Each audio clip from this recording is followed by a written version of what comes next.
Oh, I am a Liverpudlian, and I come from the Spion Cup. I love to sing, I love to shout, I get thrown out quite a lot. We support the team that's dressed in red. It's a team that you all know. It's a team that we call Liverpool, and to glory we will go. We won the league. Hello, listeners, and welcome to the Plastic Scousers podcast.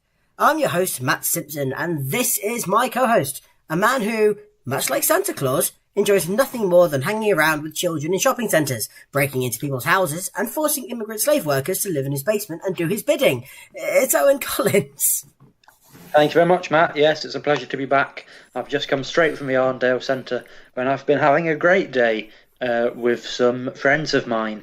And then on the way home, of course, open window of a terraced house next door. Couldn't resist having a little peek.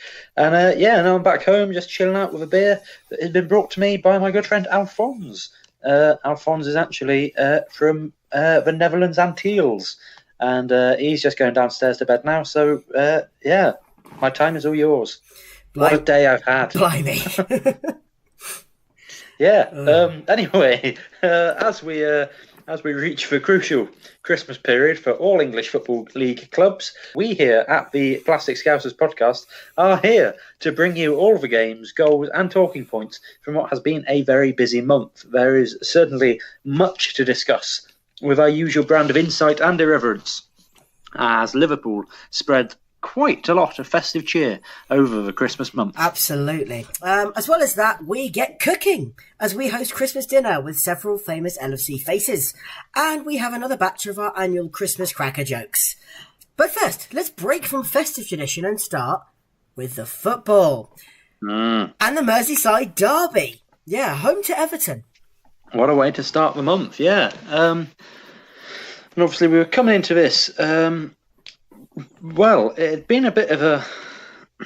This was quite a defining fixture, really, wasn't it? Because the previous game to this had been a very damaging defeat in Paris to PSG in the Champions League that had left our hopes of qualifying for the last 16 hanging in the balance.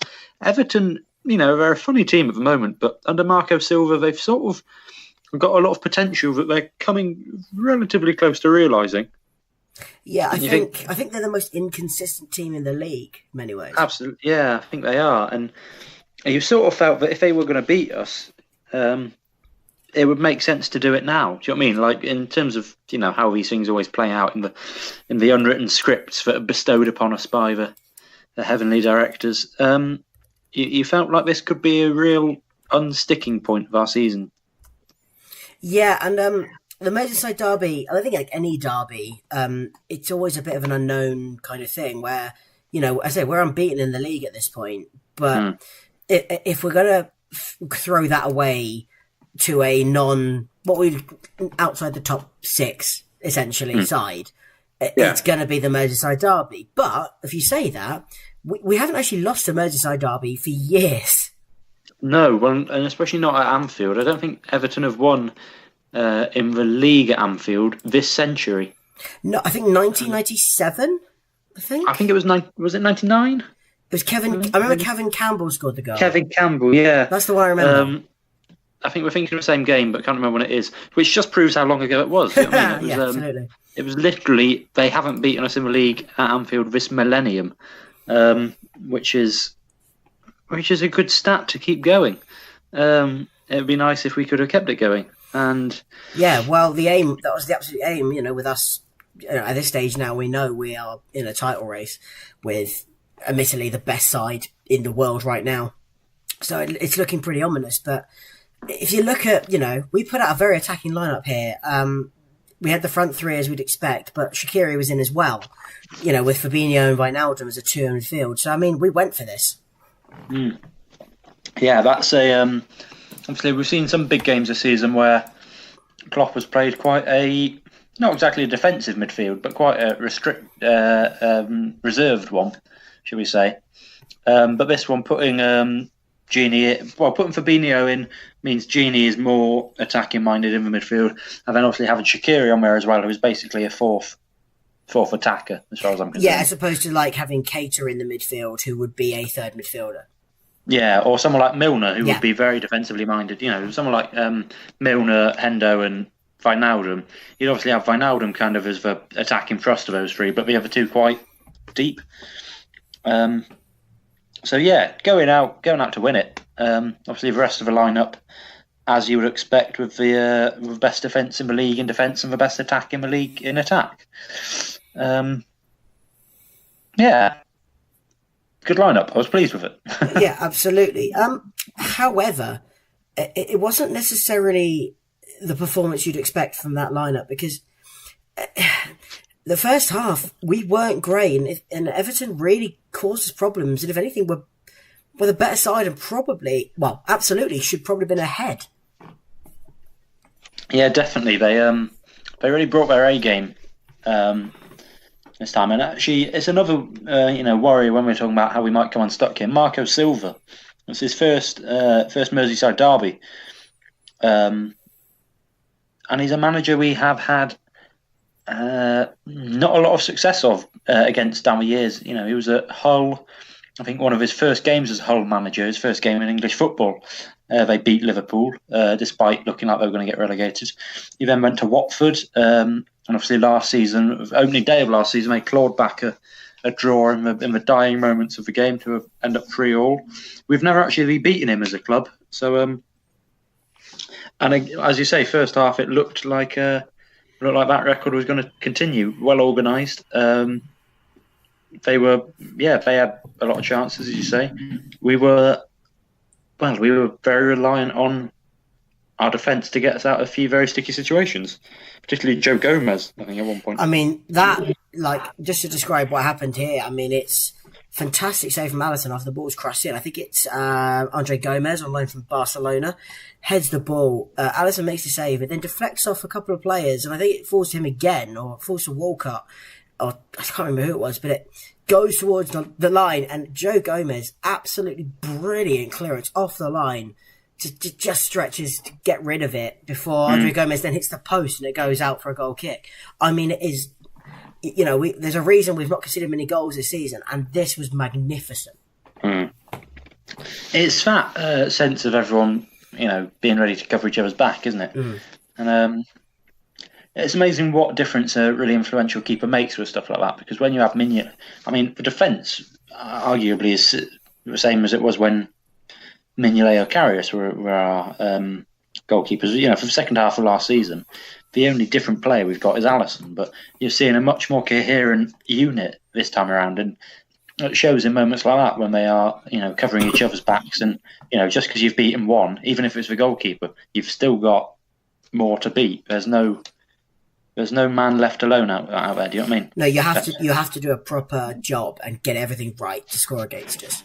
Yeah, which is wonderful. Yeah, I mean, Alisson. I mean, this one he sort of blocked it with his arm, but excuse me, you sort of expect him to make saves, and you expect him to do that. I mean, it's still amazing. It's still very impressive that he does it. I mean, it keeps us in the game at this point, because to say first half we weren't great, but we'll see as we go throughout the month. Alisson Becker, as well as, I mean, there's a lot to talk about with him, but he keeps us in games and has just added to that defensive resilience in a way that we've not had since Pepe Reina. Yeah, and Pepe Reina in the early days, as opposed to Pepe Reina of the last couple of years of his Liverpool career, when he was making quite a lot of fairly hideous mistakes. So it's not even just going back to when Reina was at the club, it's going back to sort of when Reina and Benitez were at the club together, I think. It's nearly a decade since we've had a keeper this good. And I mean, it was worth spending the money, it really was. Oh, yeah. Yeah, absolutely. And that we also see that where later on in the half, Walcott ends up breaking through the line and is one-on-one with Alisson, and Alisson just about gets a touch on the ball that basically puts him off and throws it out for a goal kick. And it's that kind of goalkeeping that is so vital. It is. I mean, so we went in at half-time 0-0, mainly thanks to that sort of goalkeeping. Yeah. We were definitely still in the game because of our defence.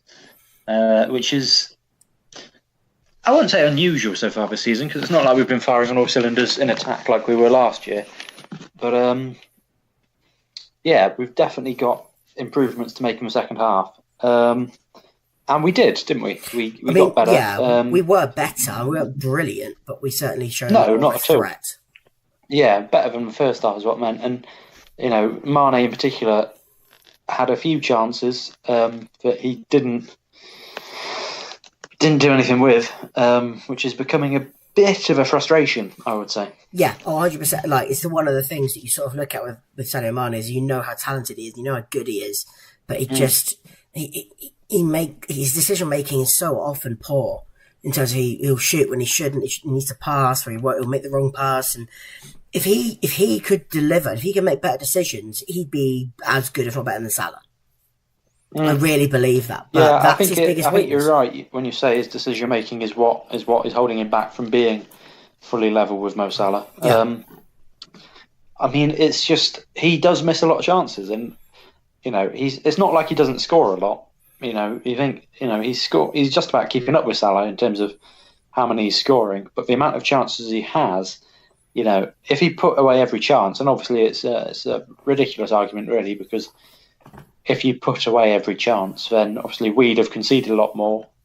We'd be scoring a lot more. That's not how chances work, is it? Mm-hmm. But you think if he was a bit sharper on the decision making, slightly more responsive in that way, he could easily be outstripping Salah for goals, and he could be scoring sort of 40 goals a season. But also not just goals, assists as well. Because when it's better to pass, you make the pass, someone else scores, another assist, you have to score again.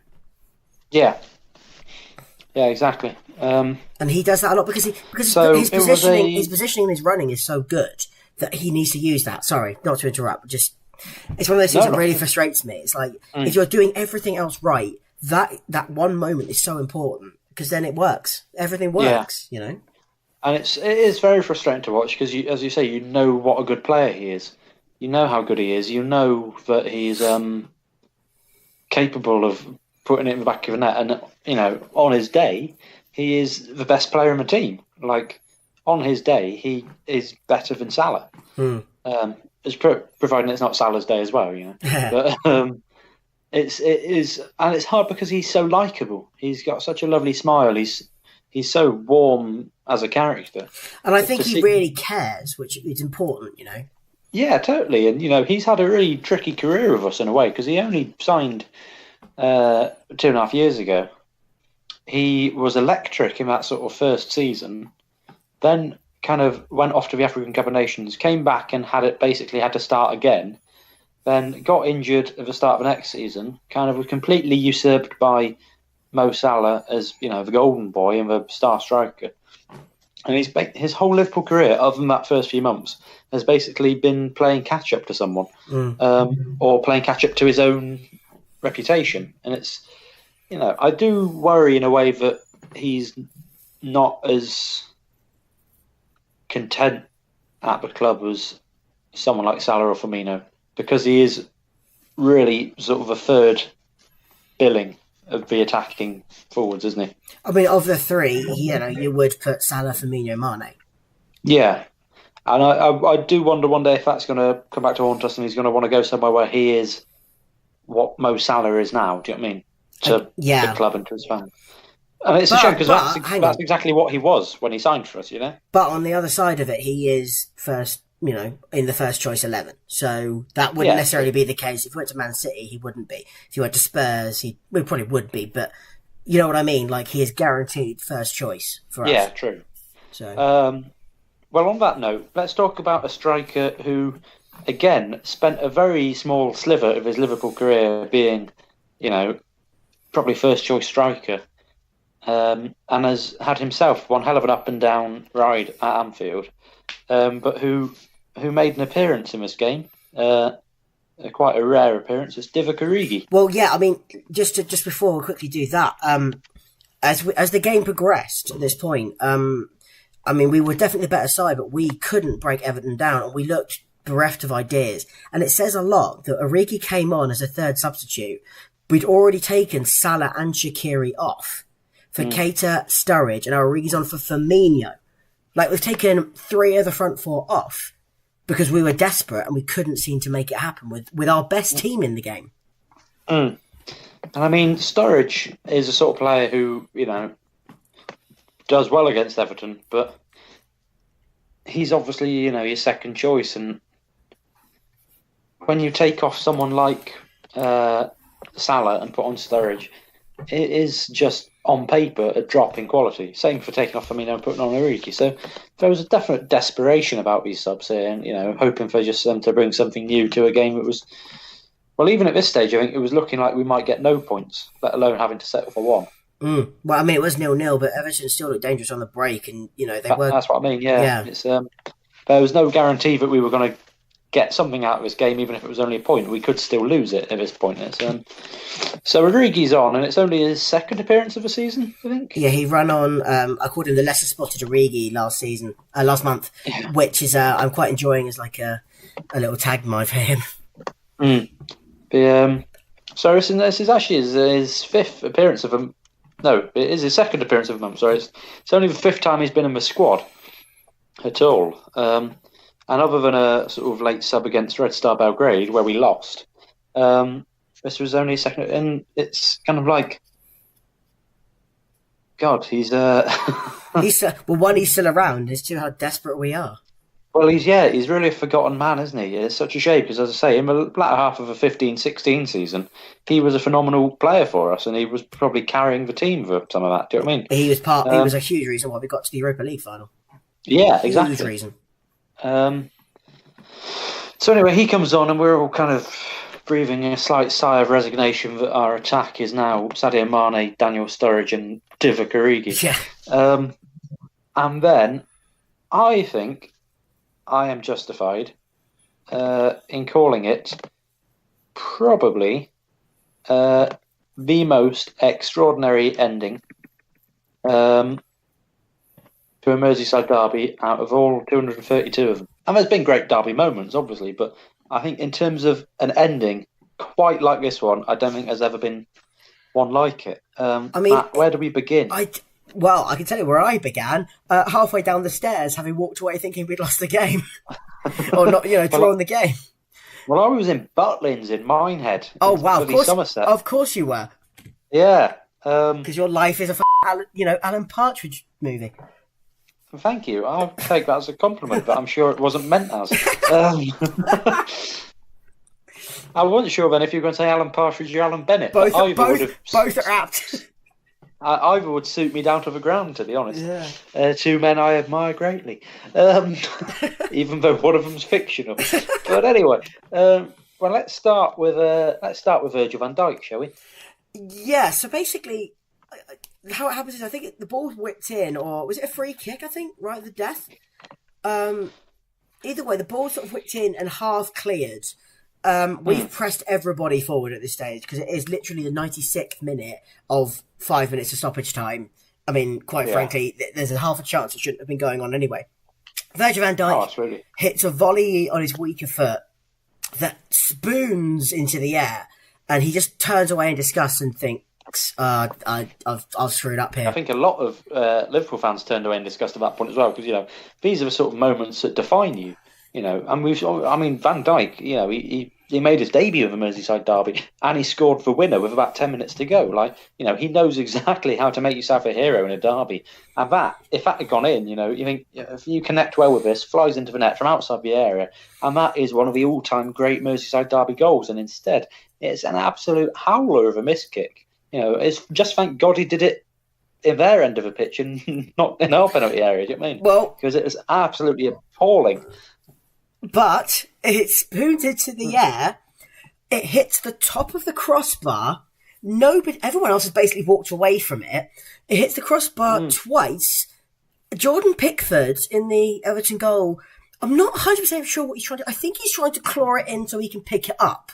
But all he ends up doing is clawing it back into an area where that man Divock Origi is the only one to have anticipated that something like this might happen and put it in to just unbelievable elation. And it's such a weird goal because it's a header, but he has to crouch to head it, doesn't he? It's not like he jumps and beats Pickford. Pickford, I mean, I think he was trying to tip it over the bar. I think He'd anticipated. no, I disagree.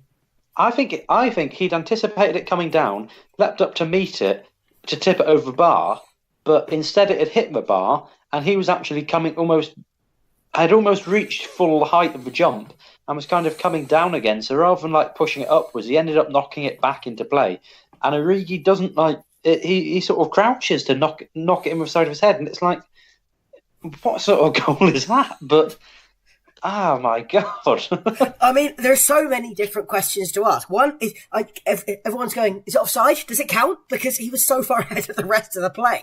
Like, okay, does this count? Is this fine? Has it gone out of play? Is this another one? And like, is it? Everyone's looking around. Divock Origi, by the way, picks up the ball as if somehow he thinks that it's a draw and he wants to try and score again. Don't quite understand what happened. Meanwhile, everyone else has realised it's a goal, and guess who's run on the pitch? Jurgen Klopp. Yeah, I mean, every player on the pitch mobs Origi, who, like you say, is the most sort of humble kind of reaction to scoring the winning goal in a Merseyside derby, rather than like celebrating jubilantly, picks up the ball and starts turning back to the halfway line, and everyone kind of piles into him, except for Alisson, the only player who doesn't, because suddenly he's got Jurgen Klopp in his arms in the middle of the pitch. Like, what's going on? He's not run over to Klopp. Klopp's run over to him. It's like, what the hell? It's just absolutely... I mean, everyone else has gone ballistic. Jurgen's run onto the pitch, which, let's be frank, shouldn't have done it. Deserved to be reprimanded for it. I think he might have been fined for it. But he himself said afterwards that he would accept whatever punishment he got given. But we've nicked the Merseyside derby, and it's Divock Origi. It's Divock Origi, the forgotten man. His second appearance of the season is only his second Liverpool appearance since the end of 2017 season, and it's just these are what derbies are for. Do you know what I mean? These sort of fairy tales that you know, if you made them up, people would tell you were being ridiculous. You know, if you said, oh yeah, I think what'll happen is we'll win 1-0 in the 96th minute because Divock Origi, who's only played once all season, will come on in the 84th minute and score a header after Jordan Pickford, the England's #1 goalkeeper, has made an absolute howler of a mistake after Virgil van Dijk fluffs it 200 miles into the air. And if I told you that was what was going to happen, you would probably have called, you know, the psychiatric unit. It's absolutely extraordinary, magnificent, bloody wonderful. and there's another 3 points in the bag. However undeserved it might have been, because Everton were definitely worthy of a draw at least. Yeah, but who cares? Who cares? I mean, what a beautiful result, and it really did give us absolute salvaged amount of momentum. After that kind of disappointment of a PSG game, suddenly, you know, the effect it had on the team and on the fans and on the club and on the city and all of it, you know, well, half of the city. There was suddenly this absolute lift in the atmosphere, which would have been unimaginable a few days previously. And it was one we carried through with us to the next game, which was an incredibly tricky tie again, wasn't it? Yeah, away at Burnley, a place that we have not enjoyed visiting in past games. Away at Burnley on a wet Wednesday night, I seem to remember. Absolutely, yeah. It's a horrible place to go at the best of times. Certainly wet Wednesday night makes it worse. Not Burnley the city. I'm sure Burnley the city is fine. I'm just as long as there's not a race riot on. Yeah. No, that's wow, what a topical reference. Well done. Well, you know, 2001. It's fair. I mean, I can justifiably say that there have been race riots in Burnley more recently than Everton won at Anfield. That's true. That's it. I'll give you that. But either way, yeah, it's a very, very tough game, and we went into this. I'll put it straight out. We made 7 changes. That's a lot. It's a lot of changes. I mean, you know, the lesser spotted Origi earned a start after his heroics in the last game. I mean, definitely sentimental, that really, wasn't it? Putting Origi in from the beginning, definitely a sort of thank you there. Yeah. Sorry, carry on. Yeah, Daniel Sturridge started. We also saw Naby Keita making a start, who his season has just been so affected by injuries and lack of momentum.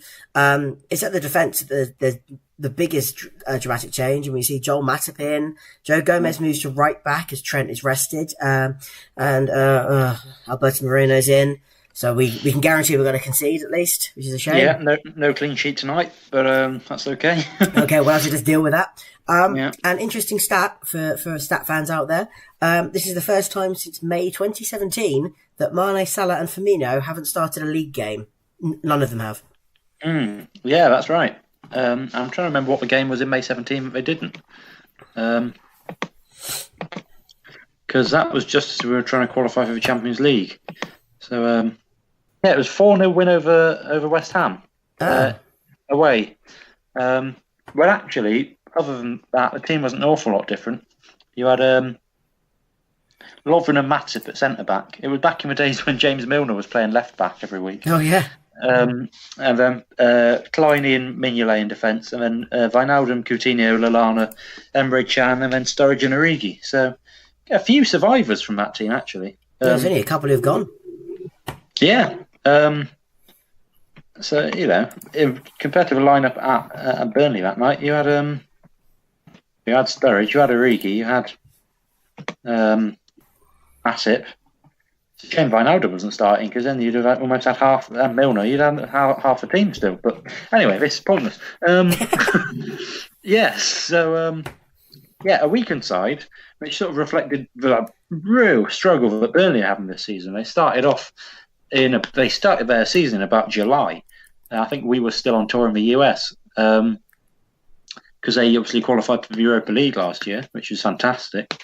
Absolutely spunked their chances of getting anywhere in Europe, and have basically never recovered since.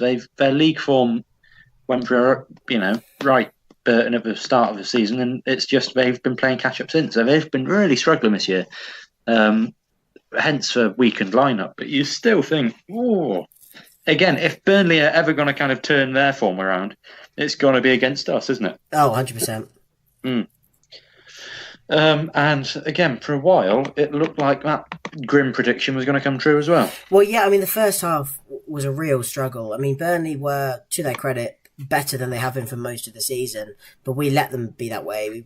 We weren't creative. It was obviously very disjointed. Didn't particularly seem to have any particular guile to go forward.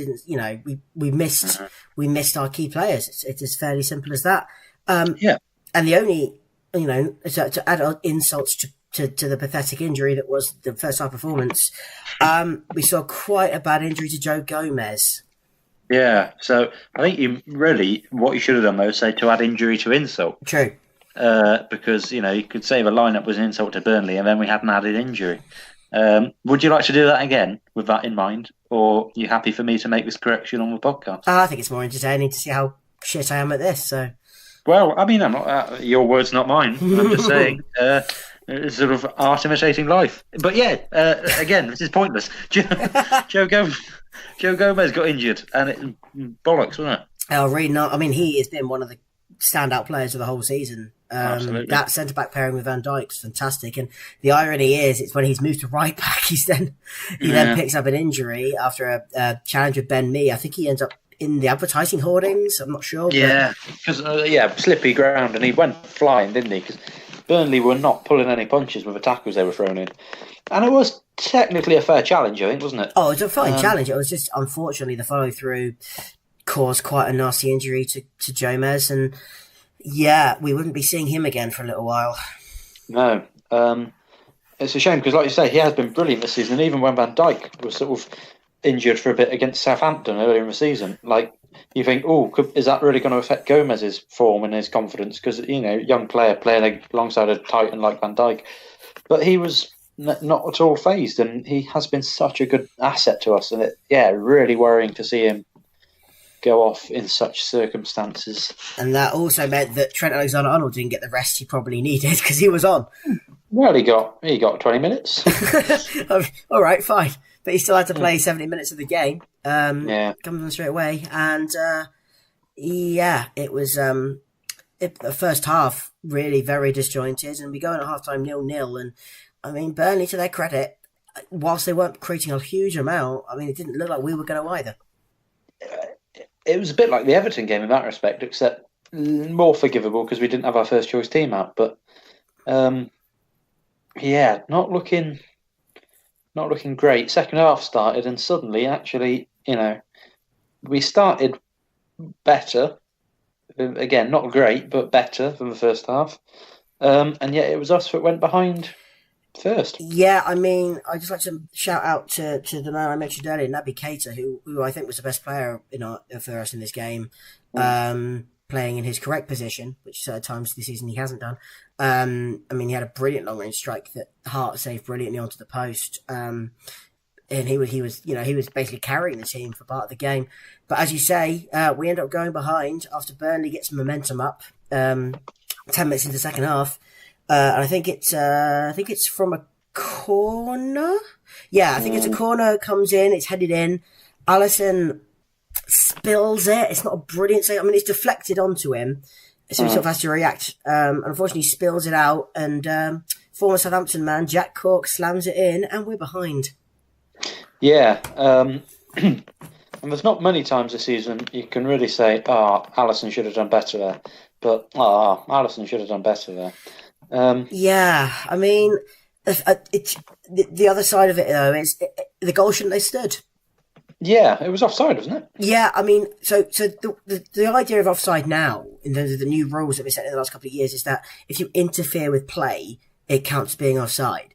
So the player who I can't remember who it was, who sort of heads the ball on. I think it was one of the defenders, maybe Tarkowski, heads the ball on. Chris Wood, up front for Burnley, goes for the ball and misses it.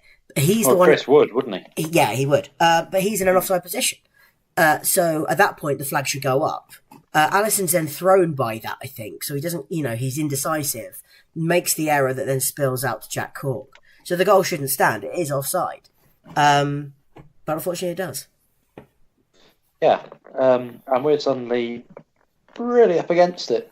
But within 10 minutes, we've responded. Yeah, and it's last month we mentioned this guy who hadn't scored a goal in open play for over a year, and then he does it twice in a month. Yeah, it is the legend that is James Milner. Jimmy Milner. Jimmy After Milner. some great Sir Jim. ball comes in, Divock Origi does really well actually here because he gets control of the ball, holds off defenders and lays it off. But it's a beautiful strike from James Milner right into the corner. Keeper has no chance. And almost from out of nowhere, it's level again. Yeah, suddenly the wind is back behind our sails and Burnley don't look like they're going to get back in front. Do you know what I mean? They crumple a bit here.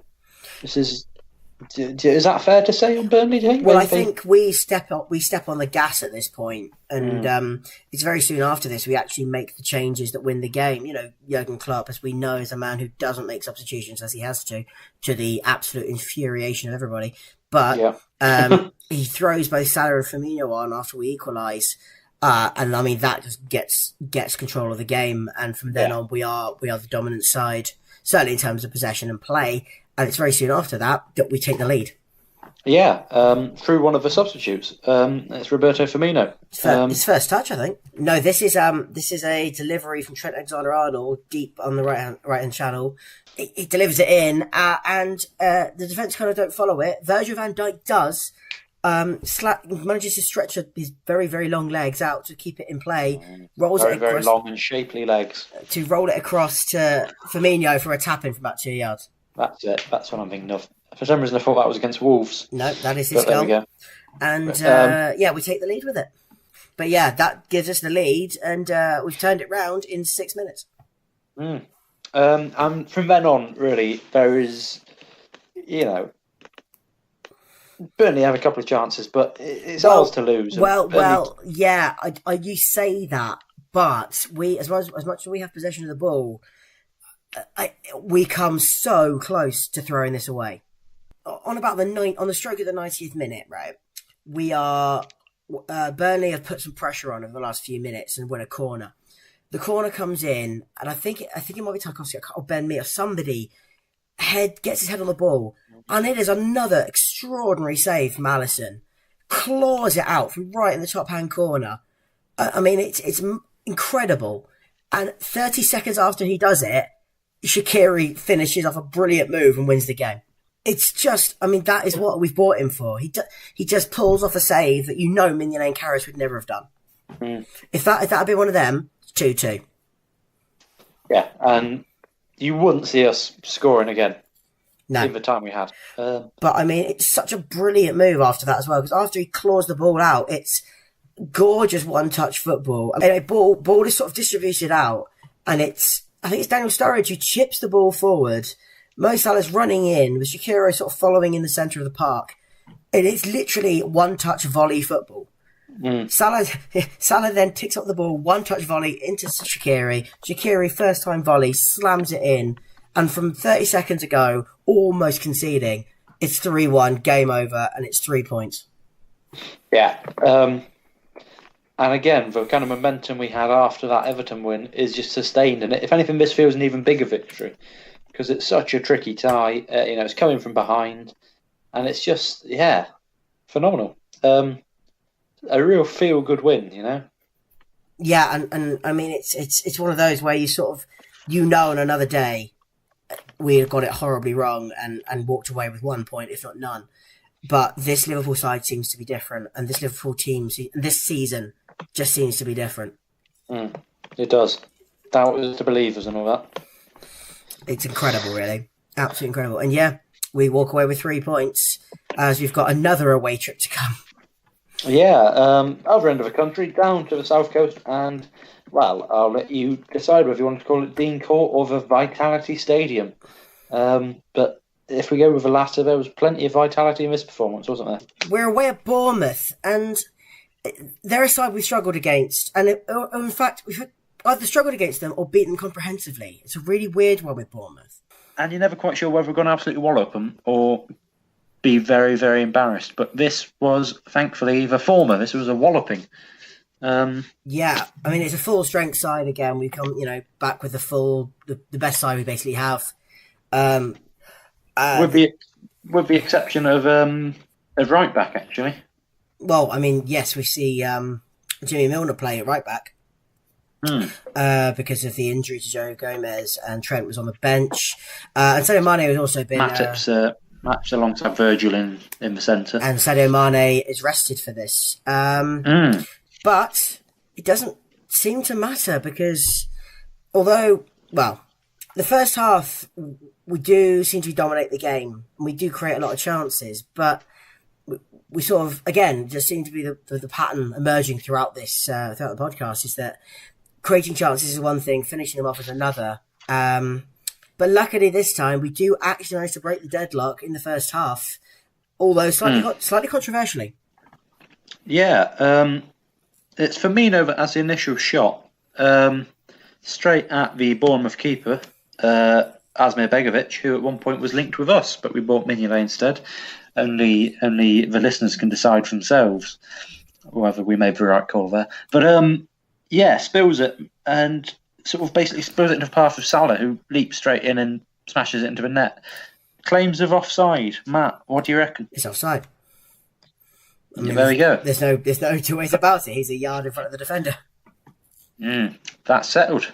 He is offside, listeners. The decree has been issued. No, you're right. I think it was plainly offside. And it's upsetting, really. I don't like scoring goals that aren't legal, especially when it's Salah, because he's such a great player, and I don't feel his reputation should be diluted by the fact that a tiny percentage of his goals shouldn't have stood. Yeah, but this isn't his fault. No, it's not. No, it's not his fault. Striker's instinct. It's the linesman and the ref that got it wrong. But it's I don't know. Bournemouth fans on Twitter, I seem to remember, were furious. Understandably so. Yeah, well, if it was us, we would be. And actually, the thing is, it has been us on many an occasion that's conceded a goal that's clearly offside. Wednesday night, in fact, and.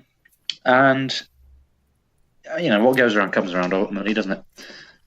Yeah, but either way, it does stand. And I mean, the rest of the first half, we are very dominant and we do create several good opportunities and we don't take them. And we've talked about this so many times on the podcast, but that, oh, yes. In the past, that has led to us massively regressing it later on. Yeah, so in at half-time, 1-0, straight out of the blocks in the second half, though, and it's soon, those fears about going on to regret it were quite quickly dispelled, weren't they? Yeah, and it's that man again, Mo Salah. This is a brilliant goal as well. It is surging down sort of, not exactly the left wing, but left-hand side of the pitch. Great run. He was inside the area when he took it, wasn't he? Just outside, but he had been fouled literally on the way. Steve Cook had basically stood on the back of his ankle, and Salah kept going, stood up, and then finished it off as well. And as you say, those fears were slightly more alleviated, really. And thank God for that. Yeah, what could have been a very precarious second half quickly became quite a comfortable one. And it only got more comfortable from then on in. We sort of, kept the pressure up, smelt blood, and 20 minutes later, 20 minutes later it was game over, really, wasn't it? Great bit of play from Andy Robertson on the side, on the left-hand side. Didn't need to say that, but it did. Fires in across. A magnificent goal from a man who was not in the Sex Pistols, Steve Cook. Yeah, it's a brilliant back. I mean, if you'd have scored this on, scored this in the right end, it would have been fantastic. Unfortunately, he's created a complete hash of trying to get rid of it or block it. Back heel volleyed it into his own net. Well, that's it. It's up there with the sort of Jimmy Traore goal of 2005, except he somehow does it mid-air. It's not just a kind of back heel into his own net. It's a proper sort of leap and back heel. It's a bit like that one, was it Olivier Giroud scored for Arsenal? Nowhere near as good, but yeah. No, but in a sort of more upright sense. But great goal. Either way, yeah, and with the beneficiaries of an own goal, which, is always good. Only the second time this season, I think. After Southampton, yeah.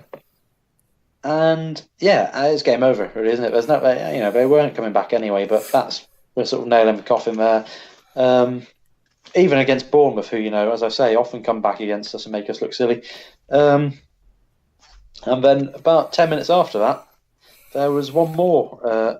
I said we smelt blood, didn't we? And there was a very special goal from that man again. He gets his hat-trick, and this is one of my favourite goals of the season. I mean, this is Salah at its absolute best. The ball breaks through. Steve Cook, who we've mentioned so many times, he had an absolute shocker here. He's beaten to the ball by Salah, who shrugs him off. Salah's in on goal. He goes round Asmir Begovic, stops, waits, goes round Asmir Begovic again, waits, and then toe pokes it home. It is audacious and so calm, absolutely brilliant, and why I love Mo Salah. You know what it reminded me of? That one against Watford last year, where he kind of just basically played it from foot to foot while three defenders in unison just sort of swayed on the spot and eventually fell over. Yeah. Except this time it's the goalkeeper, twice. Yeah, and he toys with players, he toys with defenders, but not in a kind of way that makes you think, oh God, what a dick, just score. Do you know what I mean? There's a real creativity and a sort of spark there and a magic, and there's a magnificent goal from a magnificent player who we are so privileged to have at our club. And I think for me, this was the kind of Salah's back game, because he had the first half of the season, with obviously the injury that happened at the end of last year and Egypt going out the World Cup, which I really do think affected him a lot, because he never really got to show what he was about, and then kind of recovering and getting back. This is Salah back to where we know he should be, and I'm so glad he is. That's a very good way of putting it. This is the return of a prodigal son who never really went away. What a one-season wonder he is, eh? Yeah, absolutely, yeah. And he's already... I think he's got more goals at this point in the season than he did last year. Yeah. So, this sort of... To paraphrase Oscar Wilde, rumours of his demise have been greatly exaggerated. A very satisfying day, and it made even more satisfying because this was lunchtime kickoff. Later that day, Man City lost for the first time in this season against Chelsea, and we are, for the first time since the Southampton game in September, top of the league. Yeah, that was maybe I wouldn't say surprising, but I mean that was advantage Liverpool at this stage. Well, I'd also like to add that Salah obviously won the man of the match in this game, and he refused to accept it and instead gave it to James Milner, who was making his 500th Premier League appearance. That shows you the class of the man. Oh, it's a beautiful moment. Plus about 60 odd for England. Oh yeah. So, which for some reason are never counted in career totals. You know what I mean? People always say, "Oh, he made 683 career appearances," but really, he made over 700. And hopefully many more to come from Milner. I'm sure. I can see him hitting 700 Premier League games easily. 700? Yeah, for us or for others, I can see it. That's a bold claim. 600 maybe, but 700. No, I can see him getting close to gigs easily. Yeah, but that's another 6 years. Yeah, why not? I mean, Jimmy Milner is a freak in that he's actually in that he's the fittest human being on planet Earth. So yeah. How many Premier League appearances did Giggs go on to make? 720 something, I think. 700 and what? 720, something like that. Oh. 672 apparently. So. Oh, so I reckon he can get close to that. I really do. Yeah, he needs another 100 and about 180. That's 4 years. Yeah. I think he can do that in 4 years. Either way, I bloody hope so. Yeah, we bloody love Jimmy Milner. Love him. Well done on his 500th appearance. However, don't rest on your laurels yet, son, because we've now got probably the biggest game of the season so far. Yes, indeed, and it's a departure from the league for the first time this month, and in fact, the only time this month. Yeah, and one of the last times of this season, possibly. Yeah. If it goes wrong, it's back to Anfield. Napoli, Champions League, must win. The game here was we knew exactly what we needed to do. We either had to win 1-0 or win by 2 clear goals. That was it. Yeah, it's basically Olympiacos 2004 again. Yeah, it really is. Yeah, except we don't have such greats as Neil Mellor and Florence Cinema on goal and Chris Kirkland to rely on. No. Halcyon days of yore. This was absolute crunch time. I mean, the fact we've lost every away game in the Champions League and we still have a chance of getting through with PSG and Napoli in the group, it's extraordinary in and of itself. Yeah, it's the first time we've ever lost all 3 away games in a European group stage, and I think it would be the first time as a club we've ever lost 3 times in the group stage and still gone on to qualify. But of course, to do that, we needed to win. And we, again, full strength lineup. Trent Alexander-Arnold came back in at right back. So other than Matip playing instead of Jogo, well, this is where I have a problem. Because whilst the back 5 was as strong as it could be with Matip in, and the front 3 was Firmino, Mane and Salah. Well, I was getting to this, go on. That midfield, I was not happy about when I saw, because it was Wijnaldum, Milner and Hendo. Now, you tell me where the creativity in that midfield is. You tell me how we're going to try and score against a very, very good Napoli side. Yeah, and it's the exact same midfield that we put out against Paris Saint-Germain, where we didn't look very good at all. And also the same midfield we put out against Real Madrid in the final. Yeah. When, in fairness, that was our best midfield. Yes, but now we've got players like Shaqiri and Keita on the bench. Yeah, and Fabinho. Well, and we've got to score here. It's not like we can hold out for a 0-0 and get through. We've got to score. So we need somebody in that midfield who can drive forward and create chances. Jimmy Milner will do his best to do that, but we've got players who are better at it. This was a phenomenal performance. We absolutely dominated as I said before, a very good Napoli side from minute 1. They barely had a sniff. We created chances. We had the ball for most of the game. We caused them all sorts of problems. The only issue was they defended extremely well. I mean, they have, for me, one of the best centre-backs in Europe in Koulibaly, who, for most of the game, shut Salah down with ease. And that was the biggest issue, was we couldn't seem to break them through them when we knew we needed to score. But when you've got someone as brilliant as Mo Salah in your side, there's always a chance. I mean, this is a phenomenal goal. This is Messi-esque from Mo Salah. Imagine that Spurs goal last year, the one that should have won us the game until another dive gave them the penalty. Oh, God. He gets the ball on the edge of the box. He turns one defender. He turns Koulibaly inside out, which is something that is so hard to do. Breaks in, gives David Ospina in the pre-goal the eyes, and puts it into the near corner while he dives out the other way. It's extraordinary. Anfield lifts, do you know what I mean? There's a sense of, I don't know, I wouldn't describe it as comfort or belief, but... Well, at this stage, this is all we need. Yeah, there's a feeling of, not job done, because that implies a sort of complacency. Oh, the opposite, yeah. Yeah, we're suddenly in control, and we know that if we can keep it like this, we're going through, and there's a wonderful simplicity to it, you know? You say that, though, and on the other side of it, it becomes a very unusual situation, because as we go into the second half, and we continue to dominate the game, and we miss so many chances. I mean, you name a player on the pitch, they missed a chance, particularly in the forward areas. A second goal wouldn't have mattered either way. And that became a bit of an issue as the game sort of met its sort of final 10 minutes. Yeah, that's true. It was only if we conceded in the last 10 minutes that we suddenly had work to do. A lot of work to do as well. Yeah, because not only will we need to win, but we need to score twice. And if it was almost like if you wanted Napoli to score, you wanted them to do it sooner rather than later. We'd much rather Napoli had scored at the very start of the second half. Well, this is why I found it so amazing that Napoli never came out to this. Yeah, because all they need to do was score, really. Yeah. Yeah, it was bizarre. You're right. They sort of wilted a bit, didn't they?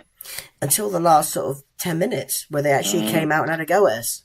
And suddenly, everybody shit themselves.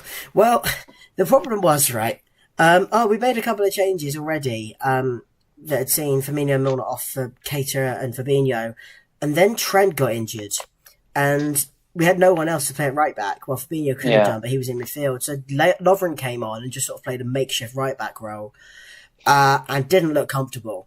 And I think it's a free kick that's whipped in, or I think it's on the second phase of a free kick that's whipped in. He loses sight of the ball, and Milic, the number 99 for Napoli, suddenly finds himself in the box on his own with a chance to break our hearts. Yeah. He didn't. I mean, this is one of the best saves I've ever seen a Liverpool keeper make. This is unbelievable. In terms of pure instinct, pure reaction, just automatic footballing intelligence, that kind of, instinct is the word I'm looking for. In terms of a display of pure instinct, it's almost unparalleled. Well, you know how we talk about how goal of the season should both include the context and the quality? Yeah. This is save of the season for the same reason. The quality was incredible. The context was unbelievable. Is there still a save of the season award? I don't think so. I think if there is, I don't think it's official. No. It's a shame, isn't it, for goalkeepers, really, that there isn't. I mean, this wouldn't count in the league one anyway, because obviously it's a Champions League game. But well, yeah, of course. For us, I can't think of. Well, it's going to have to be something extraordinary to beat this, because this arguably saved our season through nothing more than sheer instinct. Alisson Becker has become a legend for Liverpool now. Yeah. That's it. That save puts us in the Champions League last 16. Absolutely incredible. Yeah. There's one last sting in the tail of this game, though, isn't there? And it's desperately unlucky.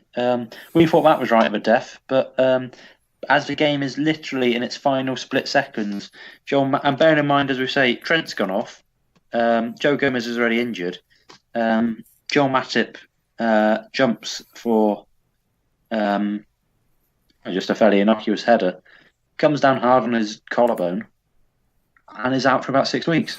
Yeah, which starts to look pretty worrying because we're running out of defenders. Yeah, well, exactly.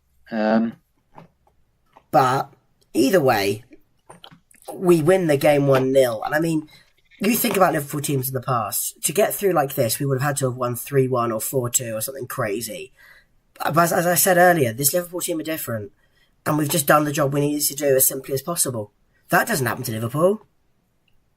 It's surprising. It's kind of almost feels like an anticlimax, doesn't it? Well, I wouldn't say anticlimax. I'd just say that it's not the drama we used to. Well, that's what I mean. It feels like such a kind of, we're expecting this, it's not that I'm saying it wasn't a great night at Anfield, but it's not like the Olympiacos kind of, or, it's not one of those nights, is it, where you drag it back from a death. It was comfortable and it was calm and it was composed and weird. But it doesn't matter because we are in the Champions League for 2019 and we've got quite a tricky draw. It could have been much worse. We're with Bayern Munich, playing the home leg first because obviously we were second seeds, which is not ideal, but I think we could have done a lot worse with that. Actually, I'm quite happy with that. It's not a team we've played competitively for a while, so I'm excited to see it either way. Yeah, we played them in the Audi Cup at the start of last season and actually gave them a massively good account of ourselves. But professionally, yeah, we haven't played them for a little while, or competitively anyway. So it'd be interesting to see how that goes. But that is for another time, because we've still got a lot of games to go. So let's plough on. Yes, at home to Manchester United, and this a club who are going through a bit of a tough time. I think it's fair to say, and I think a club that were ready for us to break quite a hoodoo that we've had with them over the last few years. Yeah, they're the only team Jurgen Klopp's never beaten in the league. That he's played in the league, if that makes sense. Played 26 clubs in the Premier League since Klopp took over. Beaten 25 of them. Man United is the only sticking point. So still waiting for our first Klopp victory over the manure, as they're called. And They were in an interesting position with their manager as well, weren't they? Because all is not rosy in Salford. No, indeed. Jose was not was maybe treading a fine line or causing quite a commotion up in Manchester, and we this is the best time we've ever had really to take advantage of that and break that hoodoo. But absolutely. Of course, as we just mentioned, a bit of an injury crisis means that we've run out of defenders. We see. Whilst we had a very strong run-up out, the return of Nathaniel Klein. Yeah, first league game of the season, and I think only his fourth since the start of last season. Obviously was out for a long time with that back injury, and possibly other issues there as well. And has been sort of, he's just lost his place in the team. He's been really struggling to get it back. He's only previously appeared this season in the League Cup, so he's become, one of those players. And it's a hell of a game to be back in for, isn't it? Absolutely. It's, it would daunt a lesser man, but I don't know. I had faith in him. I think people forget how good he was for us because he's not played in so long. People forget just how solid he was for those 2 years from 2015 to 2017. He was Mr. Dependable. He barely missed a game. He barely missed a beat. He barely put it wrong. He wasn't the flashiest or the most attacking minded, but it was a very, very good right back for us. We shouldn't forget that. No, and he needed to be here, because even though, Man United weren't at their best, they were always going to be a danger. However, after a very brief, quick start from Man United, we take complete control of the game, and whilst creating a number of opportunities, or certainly trying to, break the defensive down, because they turned up to park the bus like you'd expect, we eventually break it down after a beautiful ball from Fabinho and a wonderful turn and volley from Sadio Mane. I mean, an absolutely fantastic cross, and almost a vertical cross as well, if you know what I mean, as opposed to the sort that we see coming in from Trent or Andy Robertson, sort of lofted in from the middle of the park. Mane breaks the ranks of Man United defence. Is basically stood in front of David De Gea, brings it down on his chest, and then just sort of smashes it past him as he goes down. It's as De Gea goes down. It's a magnificent goal. And a very deserved lead. Yeah, very deserved. And I think actually, because we said just now about how Mane isn't enjoying the sort of acclaim and adulation that Mo Salah is. And I do think if Mo Salah had scored that, we'd be talking about it as one of the goals of the season. But, I mean, in fairness, there's been a lot of contenders just this month. But, yeah, fantastic goal. And what a sweet strike, sweet moment. Yeah, and it looked, for all the world like it was going to go one way because we, continue to dominate the game, continue to push forward, which is why Man United's equaliser felt very bitter. Bitter as well, not just because it's Man United equalising, and not just because it's Jesse Lingard scoring, who is probably my least favourite player in the league, I think. That takes some stopping when you've got Paul Pogba on the same team. I know, but Pogba is... I'm going to phrase this carefully, but Pogba is not English, so I don't feel that there's a pressure on me to like him. Whereas there's this strange thing that when they're English players and therefore playing for the England side, especially when the England side is doing well, and I want them to do well because Gareth Southgate is an absolute babe, as I think I've mentioned on this podcast before. But I really begrudge having to have some sort of liking for Jesse Lingard, and I just don't. I can't stand him. I think he's got a horrible face.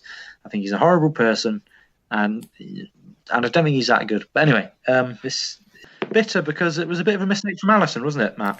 Another one, yeah. It's a decent break down their left hand side, right, and Lukaku sort of puts the ball in, and Alisson, I mean, he's just got to get over the ball and take a hold of it, and the danger's seen through. But instead, he spills it out, and Lingard comes in and sort of dinks it over him while he's half on the floor. It's another mistake, and we were just talking about how incredible Alisson was and how he basically got us to 3 points against Burnley a couple of games back. But does it matter when he makes those huge saves, or it's such a difficult one to really call? Well, I mean, there's been twice at least already this month, against Napoli and Burnley, where we've talked about him potentially changing the course of our season. Maybe that's a bit strong with a Burnley game, but certainly that save in the last few seconds against Napoli has altered the course of the season for us. And I think they're forgivable, really. I do think they're obviously undesirable, but he makes such... It's not only the big saves he makes, it's not... I wouldn't say that's what offsets it. It's his general consistency. It's the fact that we are moved to comment on two mistakes. Whereas with Mignolet and Karius, those sort of things were almost expected. They were kind of... Obviously, they weren't what you would expect from a Premier League goalkeeper, but with how surprised we are with Alisson making these mistakes says a lot about how good he is for us. And I think that justifies it. I think that excuses it easily. No, you have to remember, it's his first season with us as well. Yeah, and he's leading the league in clean sheets. And yeah, I think it's forgivable, certainly. So, yeah, but unfortunately it does mean that we then, whilst dominating the rest of the first half, it goes in one apiece, or as I wrote in the notes, 0-0. You can ignore that. In the second half, it was more of the same from Mourinho at Anfield, who does have a fantastic record at Anfield. The absolute bastard. And it looked like it was going to be yet another disappointing home draw against Man United. Yeah, until that is the substitution on the 70th minute, which I think was also the time we made the subs against Burnley. It was around then, wasn't it? Yeah. It was around sort of 65 to 70 minutes, wasn't it? And previously we've complained that Klopp leaves it so late to make substitutions that we'd like to see more introductions at half-time, more willingness to adapt to a plan when it's clearly not working. He's not necessarily got quicker with the substitutions, as I say, 70 minutes this time, but they're certainly much more effective than they used to be. Oh, yeah. And, that's illustrated by this. Shaqiri comes on for Keita on the 70th minute. On the 73rd minute, he gets what is effectively the winner. I mean, it's got a bit of luck about it. It's fantastic football from us, as we've done time and again. We've broken down the sides and got the ball across. I think this time it sort of comes off one of their centre backs and falls to Shaqiri on his weaker foot. Absolutely slams it home. Comes off Ashley Young in off the bar. And I mean, I think this game was the game that Shaqiri became a Liverpool hero. Yeah, well, I think he's edging close to that sort of cult hero status, isn't he? But you can never quite define what gives it to them, but it's you very much know when it's there. In the same way as someone like Louis Garcia or Gary McAllister probably aren't two of the greatest footballers to have ever played for us, but they're just in the hearts of Liverpool fans, aren't they? And Louis Garcia was a fantastic player, don't get me wrong, so was Gary Mack, but they weren't like your Xabi Alonso's or your Suarez's or your Gerrards or Carragher's or Hippiers, but they are fondly loved for reasons no one can really put their finger on. And I think Shaqiri, if he stays like this, is going the same way. I always think it's like a moment, because you mentioned those players like Gary McAllister, it's always that free kick against Everton. Yeah. Luis Garcia, it's that goal against Juventus. Yeah, or the one against Mourinho's Chelsea. Yeah, he's got a couple. But Shaqiri, I mean, this could be that moment, or it's certainly as good as it's been for him. Yeah, I think you're right. I think you're very much right. Because Shaqiri is basically the man who sends Mourinho out of Man United. Yeah, we should mention that, shouldn't we? This is the second time in 3 years that Mourinho's been sacked after losing to Liverpool. Incredible, right? Yeah. Yeah. But without giving too many spoilers away, because the game's not over yet, there's another goal to talk about. There is another goal. After some brilliant football in the middle of the park, it's another deflected goal for Shaqiri. This one is left foot as he takes a spin off, I think, Eric Bailly into the corner. And 3-1 is the least we deserved. And Absolutely. As we say, it is the nail in Jose Mourinho's coffin.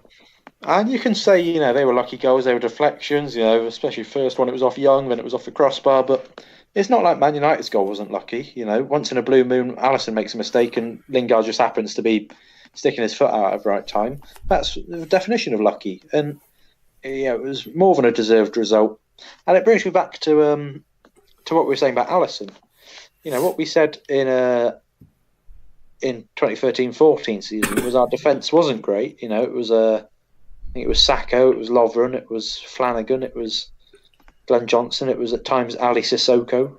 It wasn't necessarily in fact, it wasn't even Lovren at that point, was it? Who was it? Skirtle. It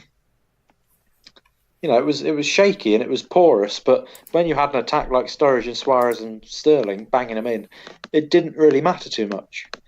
And obviously our defence has improved a lot, our goalkeepers improved a lot, but we still do have that comfort blanket where we're not just a defensive team.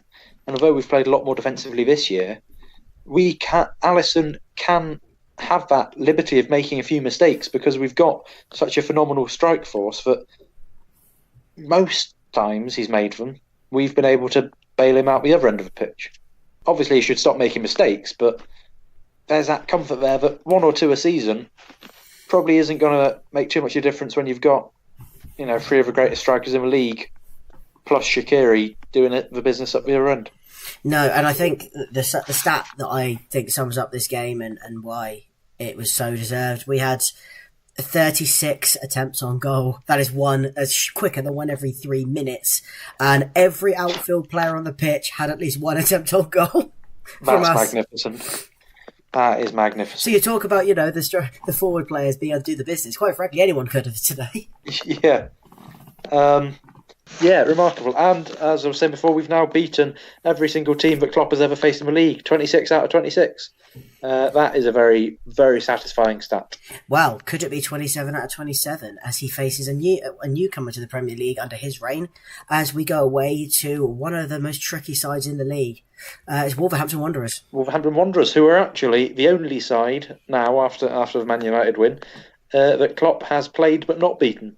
Because let's not forget, there was that horrible, horrible afternoon of the FA Cup at the start of 2017 when we lost 2-1 in the FA Cup fourth round. It was bloody awful. But the last bastion of resistance to Jurgen Klopp's Liverpool And as you say, they've had a really good season under Nuno Espirito Santo. Who has the best beard in football? Contentious claim then, man. Unarguable. Come on, give me a man with a better beard than Nuno Espirito Santo. He's a magnificent man anyway, but you know. This isn't a contest I was expecting to have, but let me think. The only player I give you is Joe Ledley a few years ago for Wales. He had a great beard. What about Joe Allen? He's got a decent beard. No, he shaves it off too regularly. It's not a thing with Joe Allen, you know. Tell you who's got an awful beard. Gary Lineker. Yeah, it doesn't suit him, does it? Doesn't. Needs to go. Looks like a midlife crisis. Yeah, I mean, he's a very good-looking chap. He doesn't need to ruin it. Well, that's it. It doesn't. It actually makes him less attractive. It doesn't just make, oh, that doesn't suit him. He's got attractiveness under his belt, if you pardon the expression. And he's, it looks a bit seedy. It's unnecessary. Yeah. Anyway, Nuno Espirito Santo doing very well with his team full of Portuguese players, Portugal Light or whatever they're called. The Portugal of a black country. Yeah, including a goalkeeper. By the way, let's just bring this up because I'm furious about it. Their goalkeeper wears the number 11. Just not acceptable. That is not acceptable in any way, shape or form. I don't know. I'm fine with it. No, absolutely not. No, goalkeepers wear 1 or 12 through 99, right? Absolutely fine. Not 2 through 11. Just wrong. And I do know the reason why, and it's a very good reason because it is. Of course, it's because they've recently retired goalkeeper Carla Kimi, who wore number 1, was diagnosed with leukemia. I think so. Yeah. 18 months, 2 years ago. He's in remission now, and he's getting better all the time. But he had to step down from football, and Rui Patricio decided that he didn't want to take the number 1 shirt in respect this season. Anyway, until this season, he wouldn't take it. But number 12 and 13 were both available, so there were still options outside that.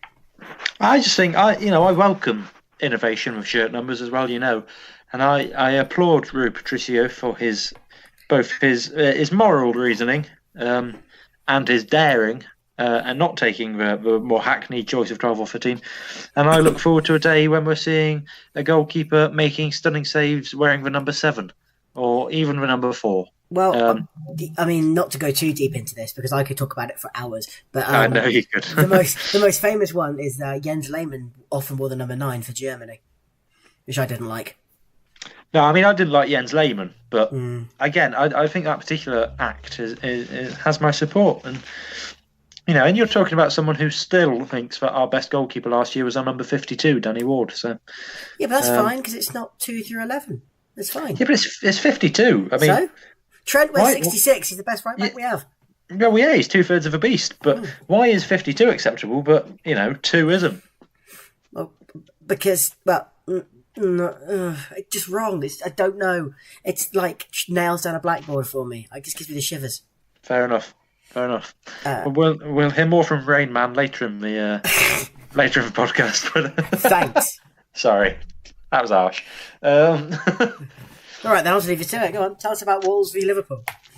Wolves v Liverpool. Well, where to start? Probably quite near the end is best. No, Milner back into the lineup for Klein at right back. Otherwise, a fairly strong side again. Fabinho kept his place in midfield. Henderson came in, and Naby Keita in the middle.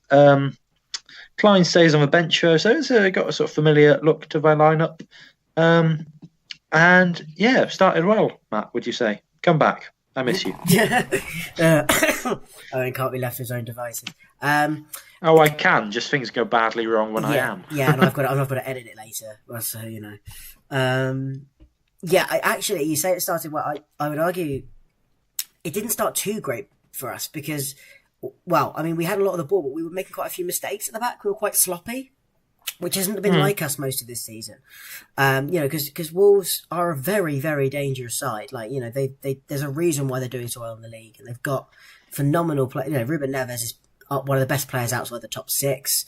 Adama Traore is the fastest player in the league. João Moutinho, I mean, a few years ago, was touted as being one of the best midfielders in world football. So, they are extremely dangerous, and they showed it because we gave them opportunities, and had it not been for some poor finishing, we could easily be behind. Yeah, true. But, it got better quite quickly. It did. Well, our first real, one of our first real opportunities, and we score, and it's a bit of fantastic football down the right hand side that leads to Fabinho playing the ball across, and Salah with a very good improvised fit. I don't quite know if he meant to do it, but he sort of just manages to get a side foot on it, a bit of a poke, and it stumbles into the net, and it's that man Mo Salah again. Yeah, and it's Fabinho with the assist again. That's 2 in 2 games after his fantastic ball from Mane. And yeah, it's a sort of ball that you expect Salah to kind of control, maybe turn a few more times, let the defender sit the floor and then fire in. But it's a complete first touch. It really took everyone by surprise. Not least for Wolves' defence and goalkeeper. And yeah, as you say, outside of his foot, 1-0 up.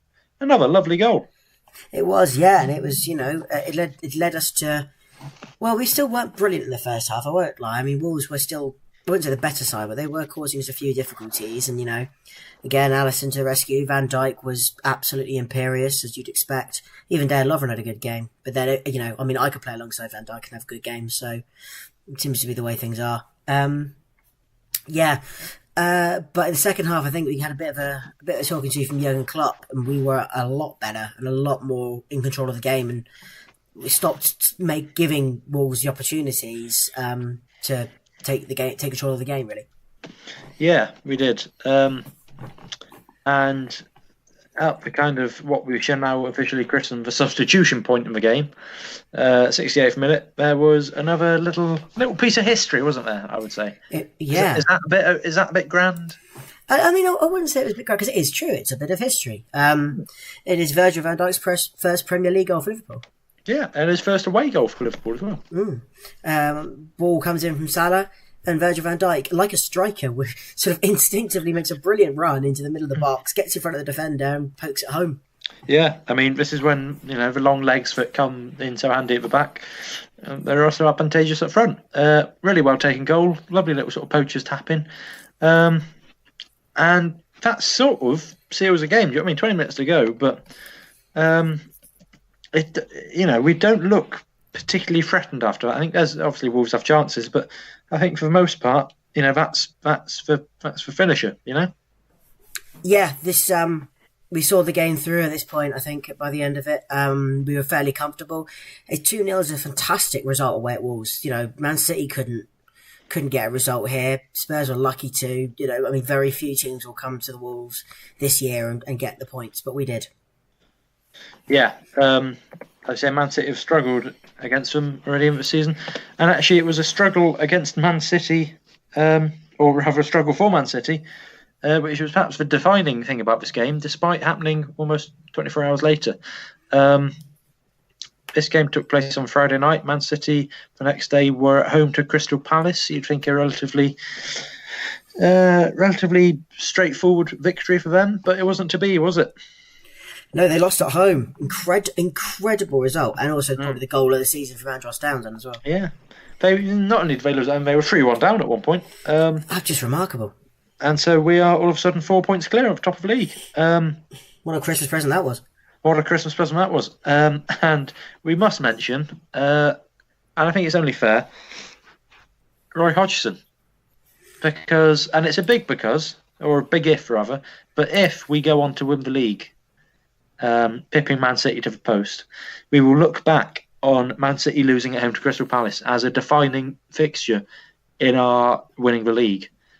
And I think there's such a beautiful cosmic justice about Roy Hodgson, who is probably going to go down as one of the worst Liverpool managers of the last 50 years, if not the worst, helping the Reds to that long-awaited title at last.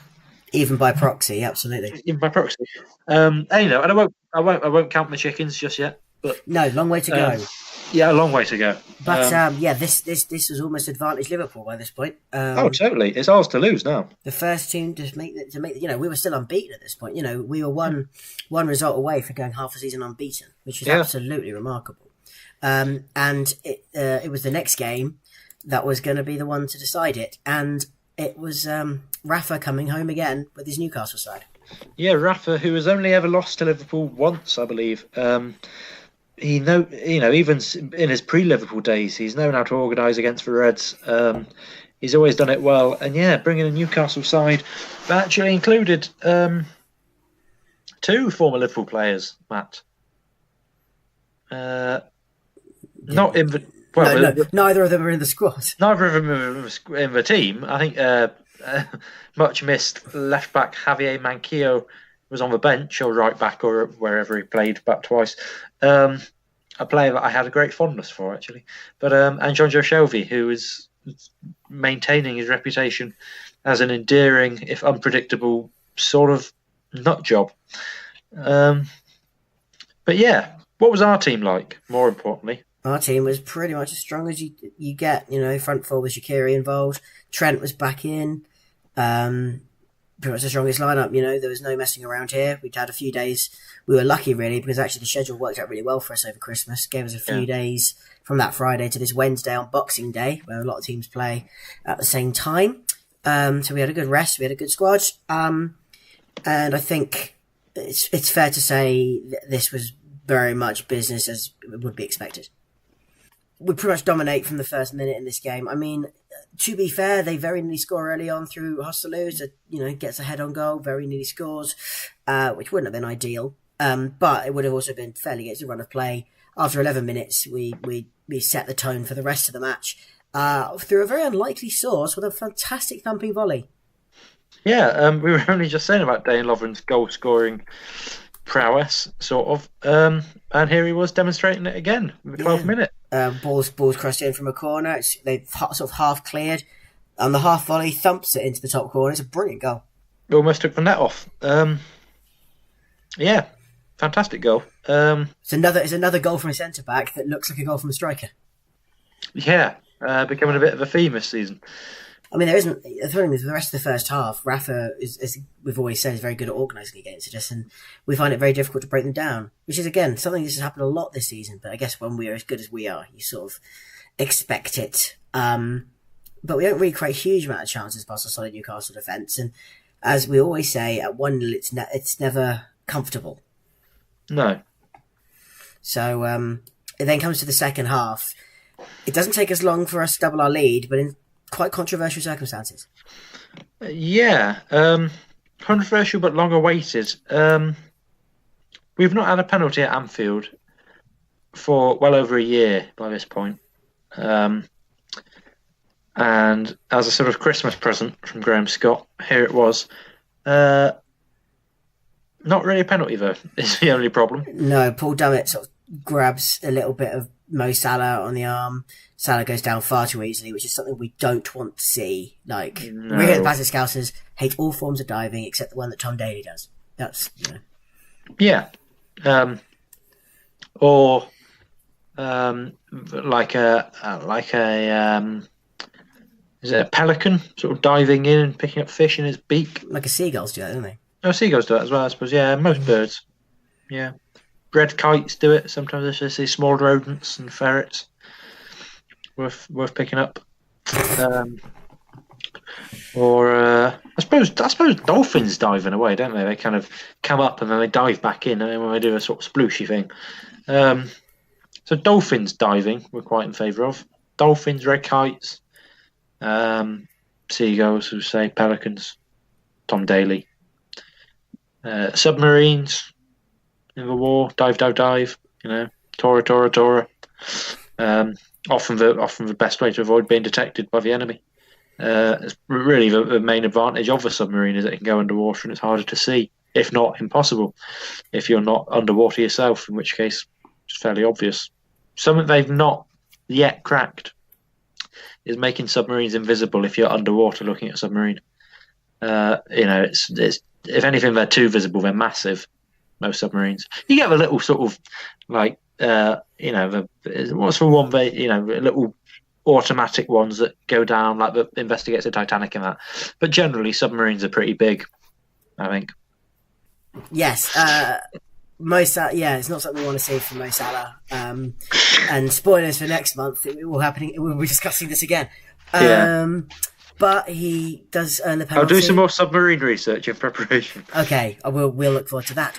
But he does finish the penalty, our first penalty in Anfield in over a year. Slams it home at 2-0. the game starts to become a lot more comfortable. Yeah, it becomes a bit of a formality. Newcastle aren't giving us an awful lot up front after, as you say, after that early chance. It's clear who's going to win this. I know we've thrown away 2-goal leads against Newcastle in recent history before. I think it was April 2016 we managed to fluff a 2-0 lead against Newcastle, but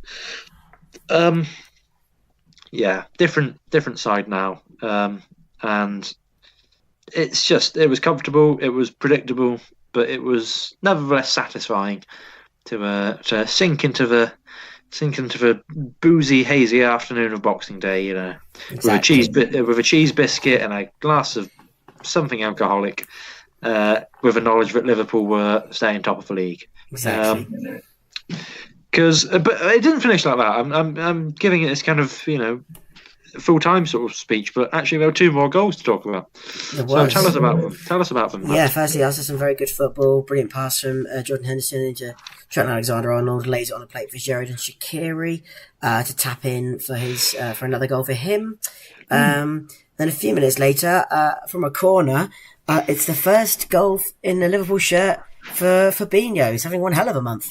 Yeah, he is. He's past that point now, hasn't he? He's past the sort of Oxlade-Chamberlain threshold, as we'll call it, where you struggle at first, and then about 2 or 3 months into the season, you're suddenly a fantastic midfielder or just fantastic play. We saw it with the Ox last season. We saw it a bit with Andy Robertson, sort of similarly. He's gelled, he's settled, and it's paying dividends. He's fast becoming, I would say, one of our best midfielders. If not, certainly first, in the starting lineup, like for the first 11 midfielder.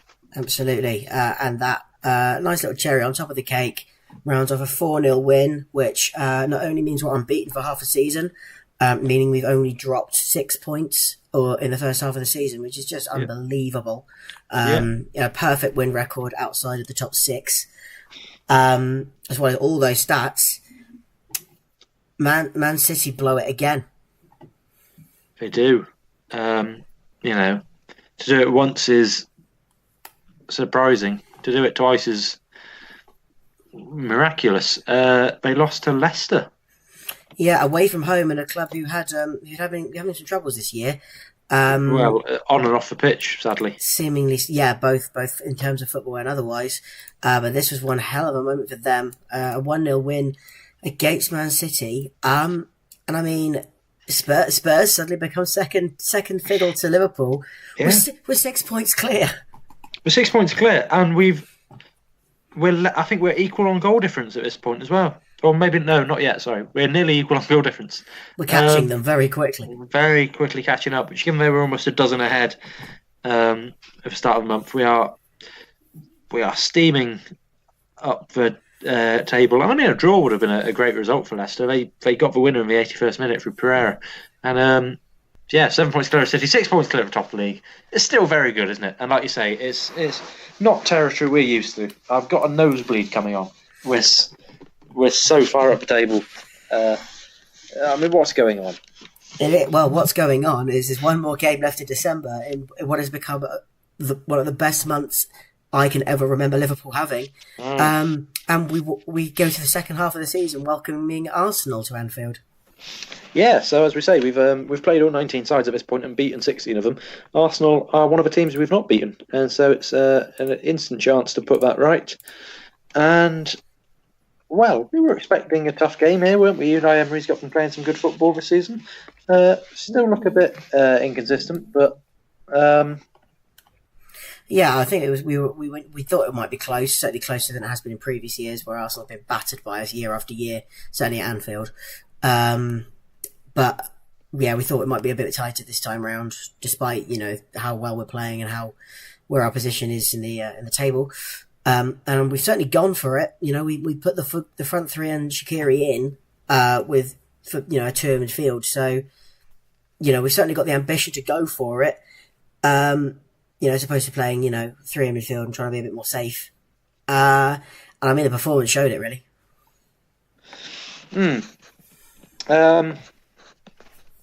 We should mention actually before this game that we've not conceded.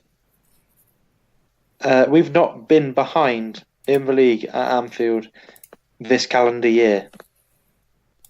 We should mention that, shouldn't we? That is unbelievable. Yeah. And obviously this is the last game of 2018. So it's sort of inevitable what's going to happen. Because this is Liverpool, and we like to take, we like to ruin perfect records that are available. Do you want to talk about that yet? Or yeah, go on then. Well, it's actually Arsenal get off to the better start. They come at us from the off, and just after the 10-minute mark, they take the lead, and rendering that record that Owen's just discussed completely meaningless because last game of the year, and we're finally behind at home. So irritating. I mean, for people who like records like you, it is. For me, I was more worried about just winning under any circumstances. Well, obviously, also that, and I would rather win than have records like that. But really, you can't win you can't have records like that unless you win. So it's kind of unless you draw every home game. But it's a first goal in professional football for young Ainsley Maitland-Niles, of course. Yeah, man who for a long time I thought was called Ashley. Oh. Because I never really paid attention to how his name was spelt. I just knew he was something Slee Maitland-Niles. Yeah. There's only 2 letters out. But... Fascinating. Yeah. Well, enjoy it while you can, mate, because it's not long before we decide to start playing football. Yeah. We can officially say this now, we were behind in the league at Anfield for 2.5 minutes in 2018. Which is still ridiculous. Yeah, I mean, annoyingly small that you think, it's like when you get an answer with 1 point on pointless and you think, that's worse than getting one that's like 60. But yeah, Roberto Firmino gets us level on the 14th minute. First one is a return to the popular and much missed no-look finish. It is. I mean, it's deflected to him. So, Salah's driving in the middle of the box. It takes a couple of deflections off the defenders, and it's a bit fortunate to fall to him. But yeah, as you say, no look finished, and it's been a while since we've seen one of them. Yeah, and then 2 minutes later, the exact amount of time Arsenal led for was the same amount of time we were level for because Roberto Firmino did it again. Oh, this was sensational. Talk us through it. He picks up the ball in the middle of the park. I think it's Mane who nicks it in the middle of the park, plays it into Firmino. He runs forward, he charges, he beats one defender, he keeps going, he skins another, and composed calm finish into the corner. It's a phenomenal goal. It's a beauty. It might just be the best he scored for us, or certainly up there. Oh, that is a bold claim. It's got to be up there. I mean, it's very different. He doesn't usually score a lot of goals like that. So he doesn't. I'm trying to think of better ones, but this is just the best beard all over again. It caught me on the hop. I wasn't expecting it. Either way, he's decided to get this right, and by himself, it's 2-1 to us. In about 20 minutes, less than 20 minutes. Bizarre. Absolutely ridiculous. It reminded me of another game against Arsenal when you kind of, you sort of wake up late and you look at the score early on and you think, hang on, what? And we all know what we went on to do that season. Yeah, but, well. And then half an hour in, it's 3-1. It is, yeah. We start tearing them apart. It is, Arsenal of old. Mane this time taps it in, and 3-1 up in half an hour. It's got the kind of thoughts of the 5-1 and the 4-0 of the last few years. Yeah. And then before half time, another. It's just, I love it when this happens because I can just get all excited. We were saying just now about penalties. You wait literally ages for one, and then 2 come along in 2 games. It was a lot less contentious than against Newcastle, thankfully. Yeah, this one is definitely a foul. And it falls to Mo Salah to take it. which is weird. You'd think he'd have given it to Firmino so he could have his hat trick, but then who knows? But well, I guess we've got a job to do, Yeah, we've got a job to do, but if it's 6-0, maybe not. At 3-1, Arsenal could get back into it quite. This matters. Yeah, no, you're right. But it's not like it's we're getting James Milner. Not James Milner. James Milner would be a good choice, but it's not like we're asking Alisson to take it, is it? It's not like when we got was it a penalty. Did we get a penalty that friendly when Shamal George was up front? I think we did, didn't we? We did, and Alberto Moreno took it. Yeah, because Klopp didn't want to disrespect the opposition. Because I think it was David Wagner, wasn't it? It was. Which is a shame, because I would love for Shamal George to have scored. But anyway, so Salah takes it, Salah scores. We're 4-1 up at Arsenal, or rather at Anfield against Arsenal at half-time. Madness. Yeah, sensational. An absolutely mad first half. It was. But I don't mind at all. No, I mean, this is dreamland territory here because, we're already 6 points clear at the top of the league and now we're 4-1 up against one of the top 6. It's you couldn't dream of stuff like this. Just to think about that in context, it's unbelievable. And then the second half, you'd expect it to be a formality. It sort of was. We took our first got off the gas a bit. Arsenal were just playing not to get embarrassed. Whereas in the first half, they had actually created a couple more chances and Aaron Ramsey missed a decent chance. The second half wasn't a lot to it. But you mentioned the penalty, and it is literally like buses. You wait all year, and you get 3 come along in 2 games at this point, as we earn a second penalty after Lovren is shoved over. And talk us through exactly what you just said didn't happen about 2 minutes ago. Yeah, well, it is funny. It is like the kind of the people who run football looked at 2018 and thought, bloody hell, Liverpool haven't had a penalty all year. Oh, crikey. Well, I mean, have we got time? Quick. Just give them a couple now. Just throw them all in at the end. Do you know what I mean? It's like if you've been to a club and you've been sober all night, you've not really felt drunk, and so with about 2 songs to go before they kick you out, you just down a load of Jaeger bombs. Which has happened to me. Liquid Windsor, I miss you. Come back to me. What just happened, or what I just said should happen, happened. Mo Salah gave it to Bobby Firmino because he was on a hat-trick still, funnily enough. Lovely gesture. Bobby, I'm pleased to say, banged it to the back of a net to get his first ever Liverpool hat-trick and his first ever career hat-trick, I believe. It is indeed, yeah. He's never had a professional hat-trick before. Which means all of our front three have now scored a hat-trick for Liverpool. In fact, Salah's scored 2, I think. Yes, Bournemouth was his second one for us. Yeah. So Salah's actually scored 4 in one game as well, against Watford, of course. And Mane against Porto in the Champions League last year. So, yeah, what a bloody strike force we have, let's be honest. It's absolutely amazing, right? And I think people said at the beginning of the season they weren't as good this year. Well, yeah, Salah's the one-season wonder who currently tops the shortest scorers chart, so... just to add even more gloss to the special of it, Spurs, who were our current rival against us, lost, whilst Man City won. That means we end 2018, and I can't believe I'm saying this, 7 points clear at the top of the league. I mean, the only way is down, right? It's all downhill from here. Why are you saying... Look, this in all the years of supporting Liverpool, this has never happened before. I know. And I don't know how to take it. It's weird, isn't it? It's weird. I'm not sure. I'm not going to say I'm not sure how I feel, because I feel absolutely bloody delighted, obviously. But it's an unfamiliar feeling. It's almost a confidence. Maybe this is what confidence feels like, Matt.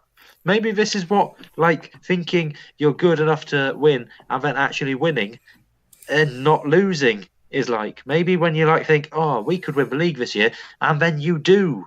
Maybe that's what happens in these situations. Yeah. Maybe it's all going to be okay. I know. Maybe Theresa May's not that bad. Maybe we'll make a success of Brexit. Maybe everything's just going to be fine from now on. I don't quite know what to say to that. But, yeah, we end the month of December's games, 8 wins out of 8. I think probably the best month Liverpool fans since we started doing these podcasts. Oh, definitely. Yeah, I don't think I could argue with that. Absolutely incredible. And that's a lot of months. Let's be honest. That's yeah, good 40 months. Ridiculous. Yeah. I mean, it's fairly straightforward from here. We've just got to go away to Man City next. So yeah, we won't talk about that yet because that's in January. So we'll save that one for now. But I will also, I have a feeling, not want to talk about it. But for now, let's stop talking about the football for a while because we have to take our now famous and indeed necessary advert break. So let's do that now. We're back in a minute.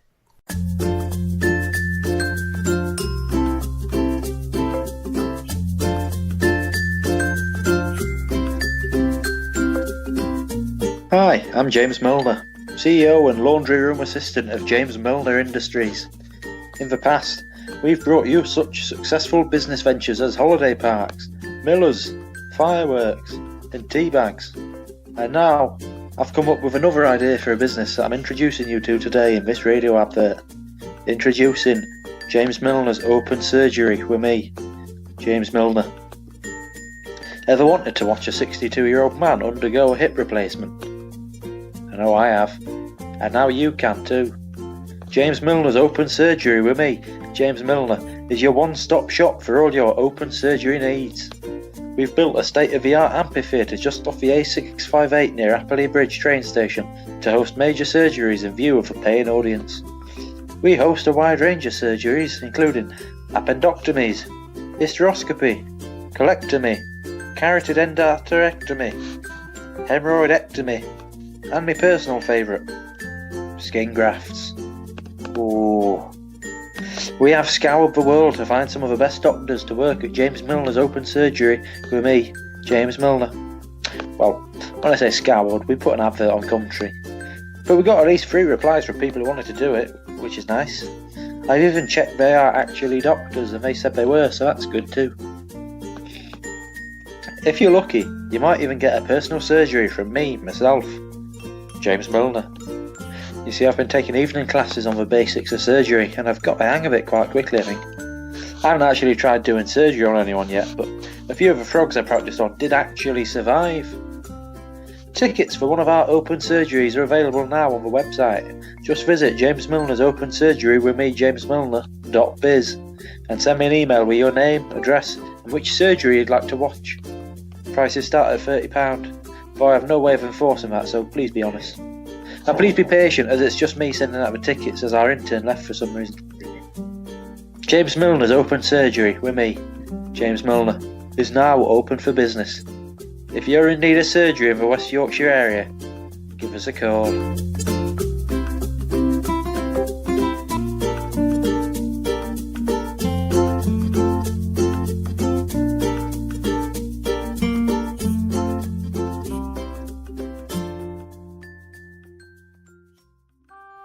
A snowy winter. Andy Robertson walks down the central reservation of a motorway in a traffic jam. Drivers, stuck in traffic, bang on their windows and shout unheard obscenities at Andy Robertson for no reason. Andy Robertson trudges onwards, eventually finding a Ferrari with a snowplow parked in the front of the traffic jam. Andy Robertson gets in, selects the off-road setting from the dashboard, and drives over to the surrounding field, slaloming between small children building snowmen, who, in contrast to the motorway drivers, wave excitedly at Andy Robertson. Andy Robertson crashes into the Christmas tree, which begins to fall across a train line. Andy Robertson climbs up the tree and jumps from there into the cab of a passing steam train. Andy Robertson chugs through the Scottish countryside. Everyone who has already appeared in the advert up to this point lines the track, cheering Andy Robertson and tossing him Toblerones. A small Scottish cul-de-sac appears up ahead. Andy Robertson selects the cul-de-sac setting from the steam train's dashboard and ploughs straight through the front wall of a suburban Scottish bungalow.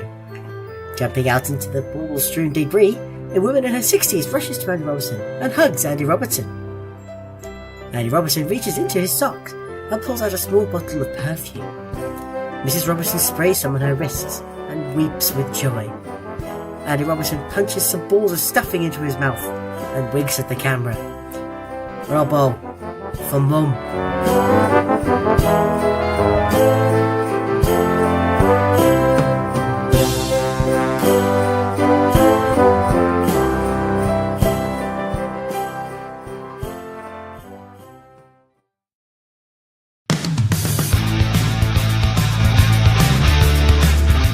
to you from a team that brought you Matip's Mufflin Mitts and Hula Hooping with Genie Wijnaldum, the latest burger joint for a pre-match patty at the home of Liverpool soccer team, Hamfield Hamburgers. Using the freshest ingredients and the finest cuts of beef, Hamfield Hamburgers are the ultimate in hamburger goodness. Our new shop on Skerries Road is the place to be on match day, with beer on tap, classic arcade machines on the wall, and the smell of success coming out the kitchen.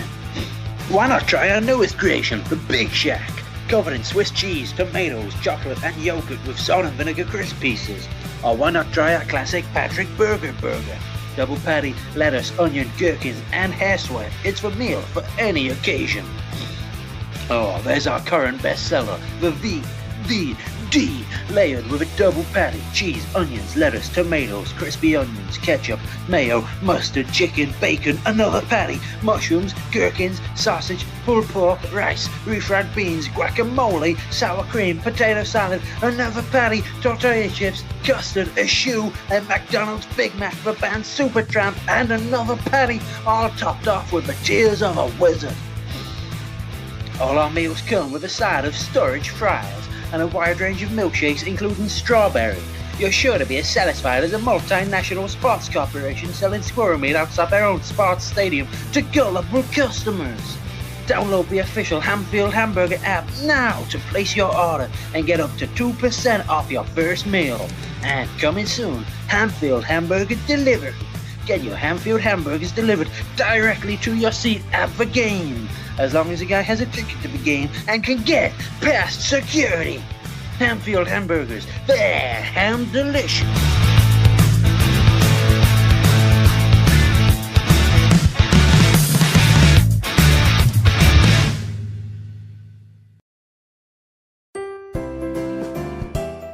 Are you by yourself this Christmas?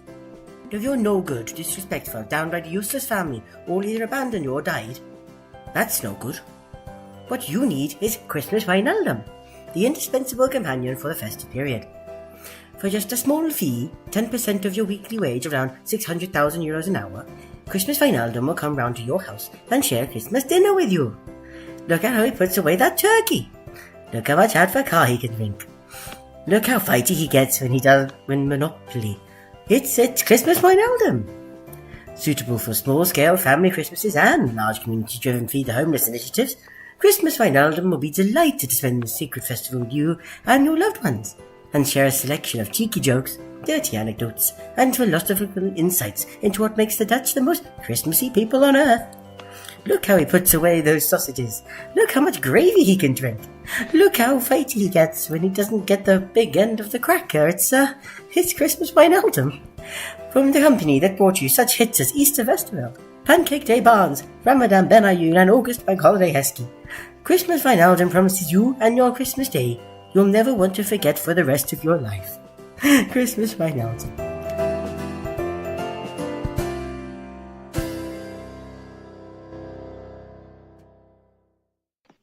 And now, because this is our December podcast, it's traditional for us to do some Christmassy or New Year'sy type features to celebrate the period and also celebrate the fact that Liverpool have done bloody well this year, and particularly over the last month. So, Owen and I decided, let's get cooking.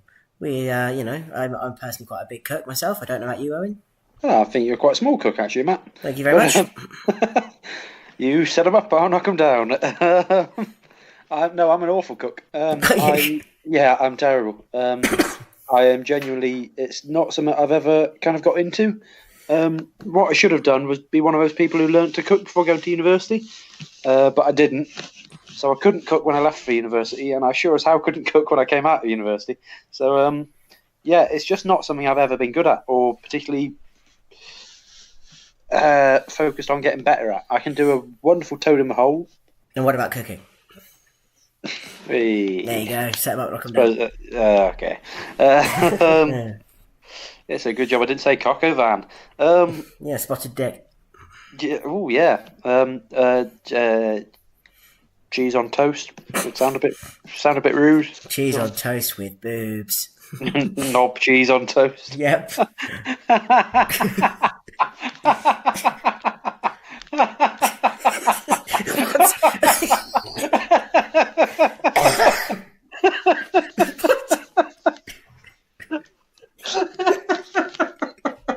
I have no idea what's going on, listeners.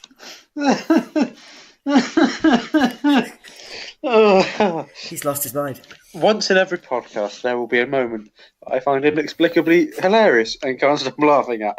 And I think this month it has come with the phrase "knob cheese on toast." There we go. I originally thought you were fake laughing at that.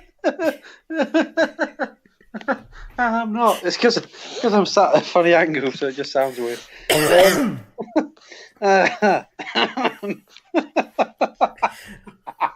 Meanwhile, while he composes himself, I'll explain about what we're about to do. So this is I'm going to keep going. LFC Dinner Party Guests is our feature where we've decided to host, or throw our doors open to the Liverpool greats, past and present, and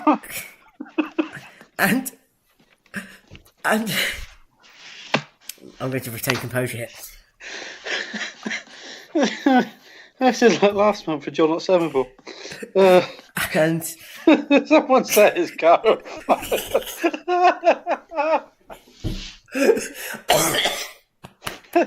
Okay. I'm composed. I'm calm. I am a responsible adult who does not find the word knob that funny. You were saying. How this feature's going to work is we are throwing our doors open at Christmas to LFC greats past and present, and inviting some of our personal favourites throughout history to join us for a bit of Christmas dinner. So Owen and I have each picked 5 guests that we would love to invite for an ideal Christmas dinner party. I guess in the way, you might have played this game before where you talk about your favourite dinner party guests. This is a chance for us to show some love at Christmas and, just generally dream about who we could host dinner for sometime. Yeah. Yes. I have nothing to add to that. You've explained that very well. So, Owen, why don't you, and your terrible cooking, show us who are your first, who's your first guest? Oops. My first guest is Joe Fagan. And, explain why. Well, Joe Fagan, as I'm sure most Liverpool fans know, was our manager for only 2 years, between 1983 and 1985. He took over from Bob Paisley. He'd previously been assistant to Paisley and Shankly, a key member of the much vaunted boot room group. And, he never gets as much credit as Paisley or as Fagan, or as Shankly gets. It's understandable. He served only 2 years compared to the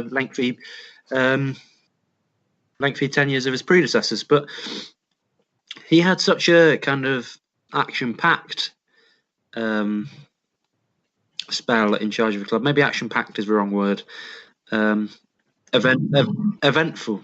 Obviously, we won the treble in his first year in charge, winning the League Cup, the League, and the European Cup, which is absolutely unprecedented. And it doesn't get as much coverage in sort of not from Liverpool media, but from the general sort of press. This massive achievement gets overlooked, and we're always talking about the great moments of English football history. Man United winning the European Cup, Liverpool winning the European Cup, and all of that. Man United winning in the new camp in 1999. This amazing achievement doesn't really get talked about much, and so I'd love to get Joe Fagan's inside track on it. And I just think he would have such stories to tell. The people he worked with, not only some of the greatest players in Liverpool's history. In fact, he kind of helped develop a lot of them. But that treble-winning season, and then the next year, obviously, the tragedy of the Hazel disaster, which was his last game in charge of a club. His last game in professional football. He'd never worked again after that. He was, basically Liverpool through and through, really. And I just think there's so much we don't know about Joe Fagan compared to the sort of, almost every nook and cranny of Bill Shankly's life has been kind of investigated and celebrated, and rightly so. But Fagan, I think, is a remarkable man and a remarkable manager and a remarkable figure in Liverpool's history that we don't talk about enough. And I'd like to get his inside track. And also, actually, just whereas we think of, people like Bill Shankly and Bob Paisley as being from a different era, and, they were. Joe Fagan was alive to watch us win the treble in 2001. When we won that UEFA Cup final it was in Dortmund, wasn't it, in 2001 against CDL Arves. Joe Fagan was still alive, and he only died in June 2001.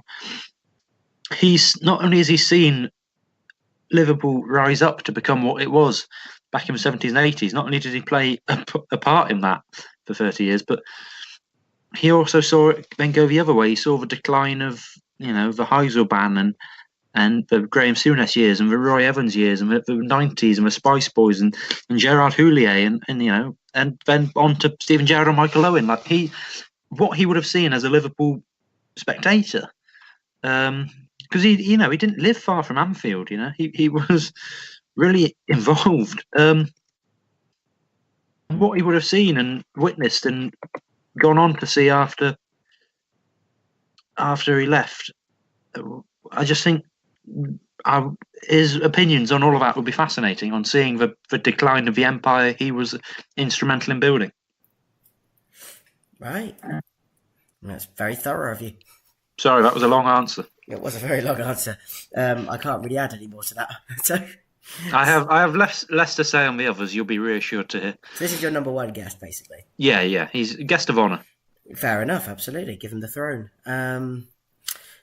Okay, my first one's probably a lot more obvious, but let's be honest, who wouldn't? It would be Jurgen Klopp. Yes, good point. Who wouldn't? Why would? What one reason would you not have to want to invite him? One of the most affable, likable, charming people who's ever been at the club. A man who has, personifies everything that Liverpool's about. He's extraordinarily friendly. He'd be the life and soul of the party. Loves a beer, which is always a good thing in my books. And as you say, it'd be great to learn. You talk about Joe Fagan and seeing what he'd done throughout the years and seeing how he saw his legacy dismantled. The dynasty that Jurgen Klopp may or may not be building, or certainly the legacy he may leave, to get to know inside information and the inside scoop on how all that works and how his mind works is something I think every Liverpool fan right now would absolutely love to have. And of course, don't forget the Germans are great at Christmas. This is true. They are. They do Christmas very well. They're always bringing chocolate. And, if you say, "Oh, go on, Jurgen, bring a bottle," he'd turn up with beer. German beer, some of the best in the world. I reckon he knows his beer as well, doesn't he? He knows his beer. But of course, there's a lot of it to choose from. And of course, those German Christmas markets are amazing. They are. So yeah, that's a great shout. And it would be great, actually, to see Fagan and Klopp in dialogue. I presume we're co-hosting this party, are we? We can do. I mean, if we have shared invites, then there's no problem with that. Yeah. I mean, I just think it'd be interesting to see Fagan and Klopp around the same table and see what they have to talk about. Great shout. Can't argue with that at all. Go for it. Who's your next one? As long as I get a hug off him, I'll be happy. Of course, I would feel bitterly disappointed if I didn't. I would love a Klopp hug. Robbie Keane is my next one. Wow. Only because I think he's had a very varied career. He had a very short career with us, but when he wasn't with us, he was as far afield as Los Angeles with LA Galaxy. He was in Milan. He was in India, I think, for a time, wasn't he? With ATK. He's played in some fascinating places. If you think, he has played in some of the most fashionable, cosmopolitan cities in the world. He's played football in Milan. He's played football in Los Angeles. He's played football in Coventry. As I say, some of the most fashionable, stylish places in the world. I just think, there's not many players that have such a journeyman career that takes them all over the place like it does with Robbie Keane. Wolves, Coventry, Inter Milan, Leeds, Spurs, Liverpool, Spurs, Celtic, West Ham, LA Galaxy, Aston Villa, LA Galaxy again, India. Most players who have those sort of careers aren't that good. Whereas Keane has done it and been sort of at the top of his game for a lot of that, and has been a really successful and prolific footballer, and he's, I think he's record goal scorer for the Republic of Ireland national team. He seems a really nice bloke as well. He's never seemed anything other than a nice chap. There'd be one problem. Yeah. He might, if he got a +1, he might bring his cousin. What's wrong with his cousin? It's Morrissey. Is that true? Yeah. I thought you liked Morrissey. I do like Morrissey, but he's a bit of a racist, and also it means you wouldn't be able to serve any meat. Yeah. You see where I'm coming from. Like, he could be great if he won the karaoke, but do you fancy eating tofu all night? Like, no. Who has corn at a dinner party? It's Morrissey. Well, Morrissey, yeah. I can't imagine many people go around for a dinner party at Morrissey's house, but. So yeah, Robbie Keane would be my second. That's a great. Choice. It's great. You never really sort of realised that, and obviously his Liverpool career was quite ill-fated from the start, sadly. And that was always one of those great regrets I have. He was one of my favourite players who wasn't a Liverpool player. So yeah, same. Real shame, but yeah, I would absolutely love for that to happen. This is my darkest turn of the of this, but only if there's reasoning why. I'm going to be inviting Bruce Grobbelaar. Because apart from anything else, he's a fascinating character. One of the most unique, eccentric, kind of brilliant, mad people who's ever been part of the club. You've got a fascinating backstory, growing up in Rhodesia, now Zimbabwe, and, of all the things that happened with that. I also believe he may be the only Liverpool player, past or present, who's ever admitted that he's killed people.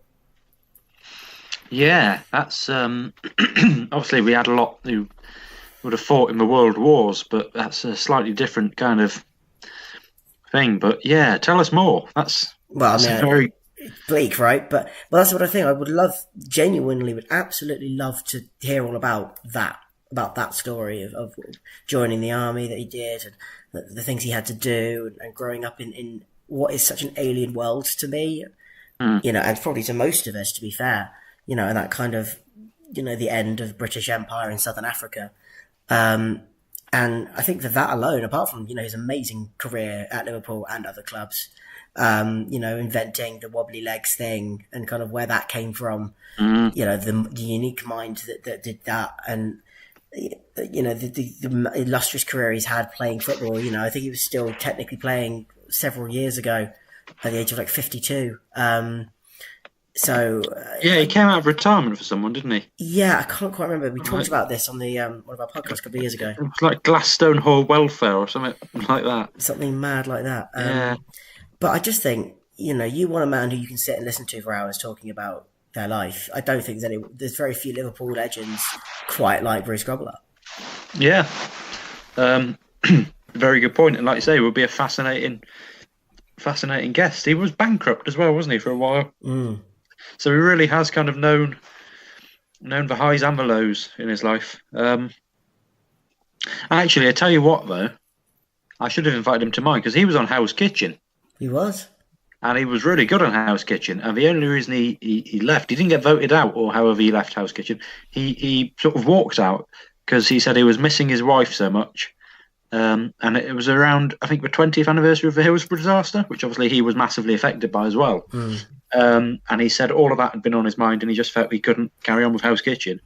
And whoever was chef on it then, Marco Pierre White possibly, spoke with genuine respect for Bruce Grobbelaar when he left. And so basically, give me a night off and stick Bruce in the kitchen, get him to whip up a nice meal and then come in and share some anecdotes with us. That's a great shout. Thank you.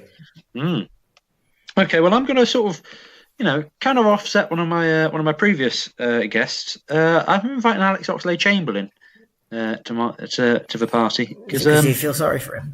Well, I feel a bit sorry for him. He's missed out on a lot this year. He's missed out on the World Cup. He's missed out on the Champions League final. He's missed out on the whole season so far, which a fantastic season we've been having, as we've discussed. And he must be getting a bit lonely, must be getting a bit down. So I thought, come round to the party, have a few drinks, have some good food cooked by Bruce Grobbelaar, and just, might cheer him up a bit. Also, he's a very good drummer. Don't know if you know that. So I do, yeah. He could do the music, and if I gave him a +1, he could bring his partner, which is, I think, is Perry Edwards from Little Mix. Basically, I'm using this as an excuse to build the long-awaited Morrissey, Little Mix, Alex Oxlade-Chamberlain supergroup that the music world never knew it was desperate to hear. But trust me, it's desperate to hear it. I'm desperate to hear it now. I mean, Morrissey collaborating with Little Mix, never mind for football. Wouldn't that be fantastic? It really would be. Oh my god. Yeah, I love that. That's a great shout as well. I really like that. That's very different to where I was thinking about things. But, nonetheless, they're all valid and very, very respectable guests. You'll have absolutely no surprises who my next guest is. Oh, I might do. Well, I don't know who it's going to be. So, of all the players we've talked about, who I continue to champion for a whole year, I can't not invite him. Not Emre bloody Can. No, it's Emlyn Hughes. Oh, of course. Of course it's Emlyn Hughes. I love Emlyn Hughes. I love Emlyn Hughes. One of my favourite ever players who just like the amount of crazy stuff and how much things he got involved in throughout his life, as well as being a Liverpool legend. I just think he would be like a guaranteed hit at a dinner party. Like, he would be up for the games. He'd be up for, get the karaoke machine out. He'd probably have a go. He'd love all the food. He seems like a proper, full of life, positive guy. We could play his old video game he made and talk us through that. I just think he's the perfect dinner party guest. And he's got a lovely smile as well, hasn't he? He's got such a lovely smile. He could tell us all about the time he met Princess Anne on Question of Sport. Could even bring her along as a +1, I suppose. And it's a royal knockout. And Roy of the Rovers. He signed for Roy of the Rovers team as well. At one point, at the end of his playing career, he signed for Melchester Rovers. That's a hell of a anecdote as well. That's another fantastic shout there, Matt. I remember I was, I think I was about 10 or 11 when I first learnt about Emlyn Hughes, and I was just instantly taken with him. I just thought he just seemed such an amazing person. If I ever have children, I've genuinely do want to name one of them Emlyn. After Emlyn Hughes. And I think it's a nice name. I don't think enough people get named Emlyn. But it's a lovely name, yeah. It's some great shouts coming out here. It's going to be a fantastic party, isn't it?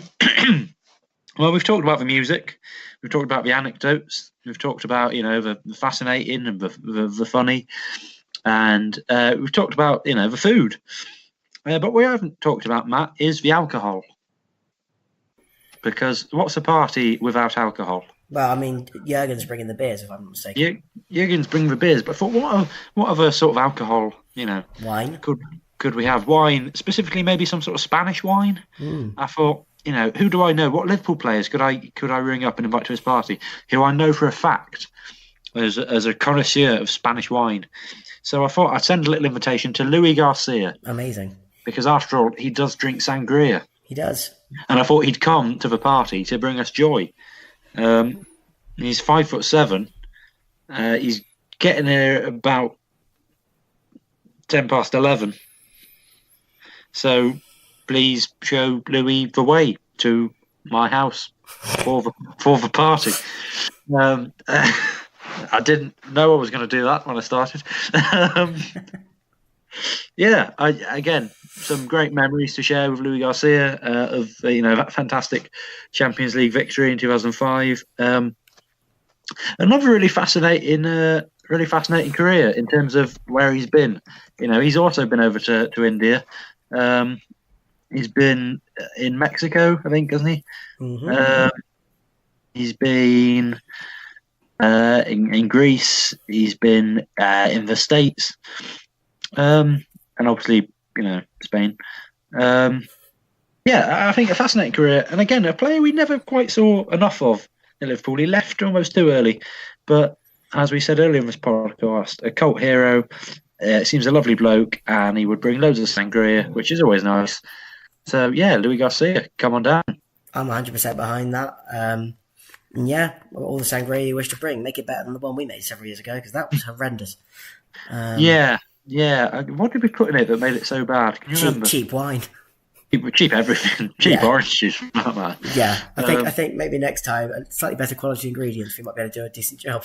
Well, let's find out at the end of the season, shall we? Yeah, or in fact when he comes around for dinner. Yeah, oh, true. I said America just now. I meant Australia, by the way. I just realised he played in Australia, not America. Yeah, I was thinking he played Mexico, but not America. Yeah, I was thinking at Central Coast Mariners. For some reason I was getting them confused with some team in America. Don't know why. That's fine. Sorry. That's fine. So my penultimate invite, I'm going to cheat slightly because it's actually two people, but you'll see why. Probably two of the most underappreciated and underrated members of the Liverpool family. I'm going to be inviting the ladies, Carol Farrell and Caroline Guest. Are you inviting Caroline Guest because she is literally Guest? No, I'm inviting them because they have been the canteen ladies since 2004, and I think it's about time they got the recognition they deserve. Oh, yeah, that's lovely. So these two ladies have worked at Melwood, say for 15 years now, or just the best part of 15 years, serving the players every day. There no matter what, they do an incredibly good job. They don't get a lot of respect. They don't get known by many people, but their job is vital. All the food, preparing that, getting everything ready. Probably the first people in the morning and the last people out. And I think for once it's time that we appreciated their service they've given the football club for so many years. I couldn't agree more, Matt. That's a lovely, lovely thought. And you know what? It's time someone cooked for them for a change, isn't it? Exactly. Time someone made their dinner. Let's have them round and let's get Bruce Groblar to make them some tea.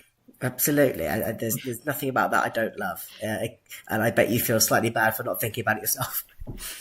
I do feel a bit bad, but maybe I'll redeem myself with my final guest. Okay. It's John Holding. Oh my God, it was mine as well. Was it actually? Yes. Oh, that's so weird. Well, John Holding, the man who founded Liverpool Football Club, without whom this podcast wouldn't be happening. So, well, none of it would have happened, would it? The European Cup victories, any of the Cup victories, the great games, the 4-3 against Newcastle, for some of the finest footballing performances we've ever witnessed, both individually and the team. Nearly every positive footballing memory I've had in my life, and several of the crushing, heartbreaking ones are because of what this man did 127 years ago. And, again, would like to bring him to the table and offer a sincere toast of thanks, but also to talk about how he did it and what it was like at the very beginning. But there's one other reason, which is that he was actually a conservative local councillor.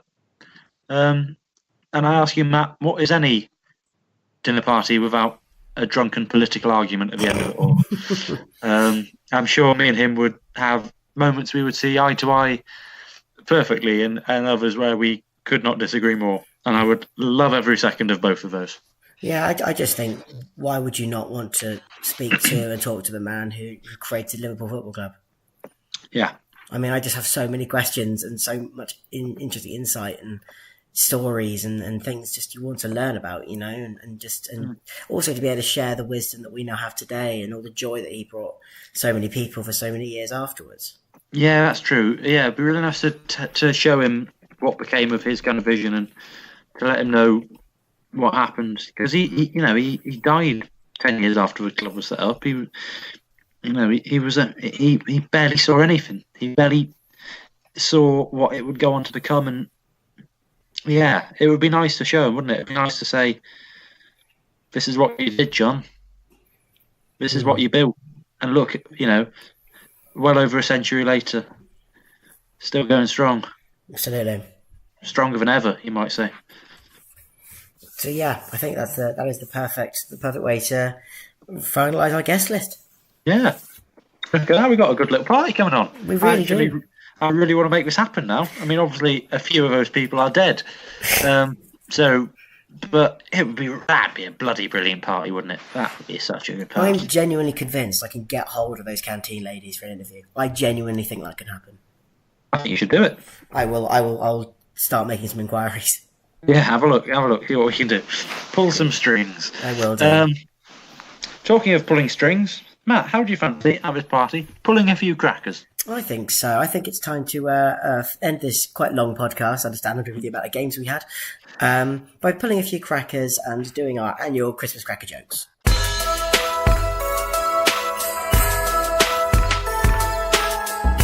Yes, let's have a look. Do you wanna? I mean, for those of you who haven't listened to this section of the podcast before, as it's the festive season just about still, the time for coming together, for getting drunk, for passing out on the sofa, for kissing people you don't know, and for doing all sorts of stupid stuff that you'll regret in the new year. It's also a time for humour and for laughing and for just having a good time. And so we're going to bring you some of our favourite, almost predictably terrible Liverpool Christmas cracker jokes. So Matt, give us an indication of how high the bar is, would you please? Well, I was going to say, firstly, I don't know what Christmas you're having. I spent my Christmas writing podcast material rather than doing any of those fun things. Well, I didn't do all of them. I was sort of speaking for the general populace rather than just myself. I was going to say, I feel like I've been missing out all these years. Right, you get drunk and kiss me sometime. Okay, I will. We've known each other for 10 years. Okay, so I've got a joke here. What's Robbo's favourite range of mountains? The Andes. The Andes. There you go. That's the bar raised. There we go. That's the. Well, I bet I can lower it a bit. What's a centre back's favourite woodwind instrument? I don't know. Clavinet. Oh, nice. I like that. That's good. What's our new number 8's favourite musical instrument?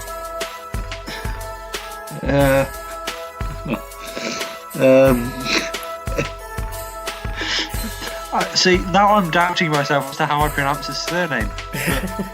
Unless I've got this completely wrong, but I'm going to say the electric cater. It's the guitar. Oh, of course it is. I'm such a fool. Well, staying on the subject of noises and music, what noise does the manager's horse make? I don't know. Clippity clop. Oh god, that's terrible. It doesn't make any sense. But No. and you won't know this, of course, but it's spelled Clippity with a K. So just for consistency. It's always good to clarify a joke when you say it. Yeah, particularly when it involves the word Clippity.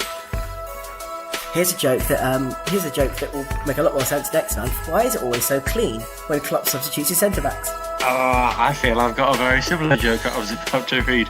Because he uses a Kijano Hoover. He gets the Hoover out, yeah, absolutely. Hey. Yeah. Well, there goes one of mine, which was how do you clean up after the Academy Christmas party? With Hoover. Yep. Well, we'll stick with the defence. And what do right backs get as a punishment if they're late for training? I don't know. They have to write out 100 Kleins. Oh, it's terrible. I know, but it's Christmas. Yeah, it's Christmas, okay. Speaking of fullbacks, actually, what's Alberto Moreno's best position? Left back in the changing room. Yay! I literally wrote that in the words. What do you call a woman who stood opposite the cop for years? I don't know. Anne Field Road End. This is getting so desperate. It is. Oh, it gets more desperate in a minute. Oh, yeah, trust me, here we go. Why did Shaqiri decide not to cycle through the centre of the busy Parisian street? Go on. Because it was very dangerous.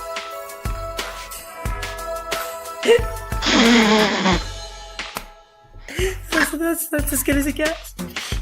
Very dangerous.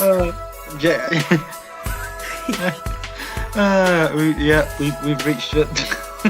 We thought that Adair was before. We did.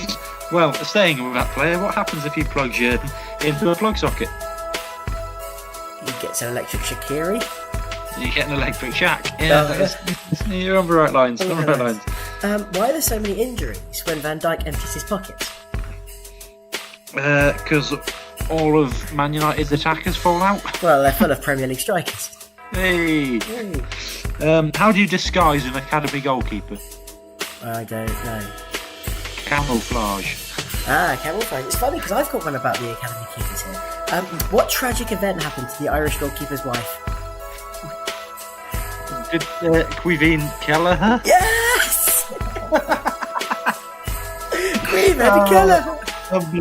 Unbelievably bad taste, but fantastic. If I was a taxi driver taking the Liverpool players to a Christmas party, what would I never forget to ask for? I don't know. My tip. God. Oh, this is terrible. Okay, here's a nice easy one. Where did Lazar Markovic go for Christmas? Laser Quest? No one has a fucking idea. Oh, so harsh. So harsh, it's Christmas. Bring him in from the cold. What's our new Brazilian midfielder's favourite comic? I don't know. Babino. Oh. It's all name puns. Of course it's all name puns. Okay. We've been doing this for 3 years. We've exhausted everything but name puns. Why do you think so many about the new signings or academy players who at this stage have never even played for us? No. Because we've done every other pun for every other member of the squad. Several times over. Yeah. Okay, well here's a good one. I mean, Anfield Road End. I'm reduced to making jokes about the stadium. Hey, I did Hamfield last year, and that was a good one. So that's true. Yeah. Right. Anyway, I've got another one here. What's the difference between Emre Can and a torch? I don't know. One's a shining light, the other's a lying shite. Hey!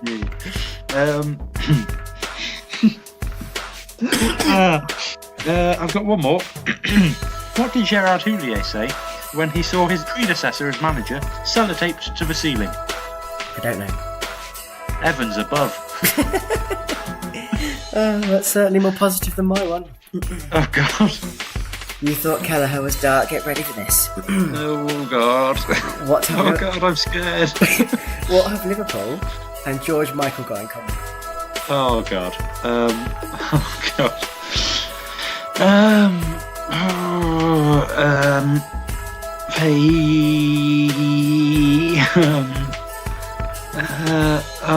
Not something about. No, that's too dark to even say. Go on, what? They're both topped at Christmas. Oh, that's what I was going to say as well. That's how the podcast ends, ladies and gentlemen. We can't end like that. Well, I'm afraid we're going to have to. Thank you very much for listening, everybody. If you have enjoyed or indeed want to kill me with any of the stuff that you've heard over the last few hours, please send us some very hateful Twitter messages. I'm at MTH Simpson. I'm at OGB Collins. Join us in January when we will be having an exclusive interview with the estate of George Michael. Yes. Yes, run by Carol and Carolyn. Thank you very much. I say interview, more of a sort of guilty plea. But yeah, please like and subscribe to all of our content. We're on iTunes, of course. Please find us on there. Subscribe to the podcast. Download it every month. You'll get it there. We really don't want it to be as late as this every month, but my personal schedule has been pretty mental. So. Busy time of year for everybody. Yeah, so, seemingly so. So hopefully it won't be quite as bad next month because it's as we've now made it quite abundantly clear, things are getting quite serious. Is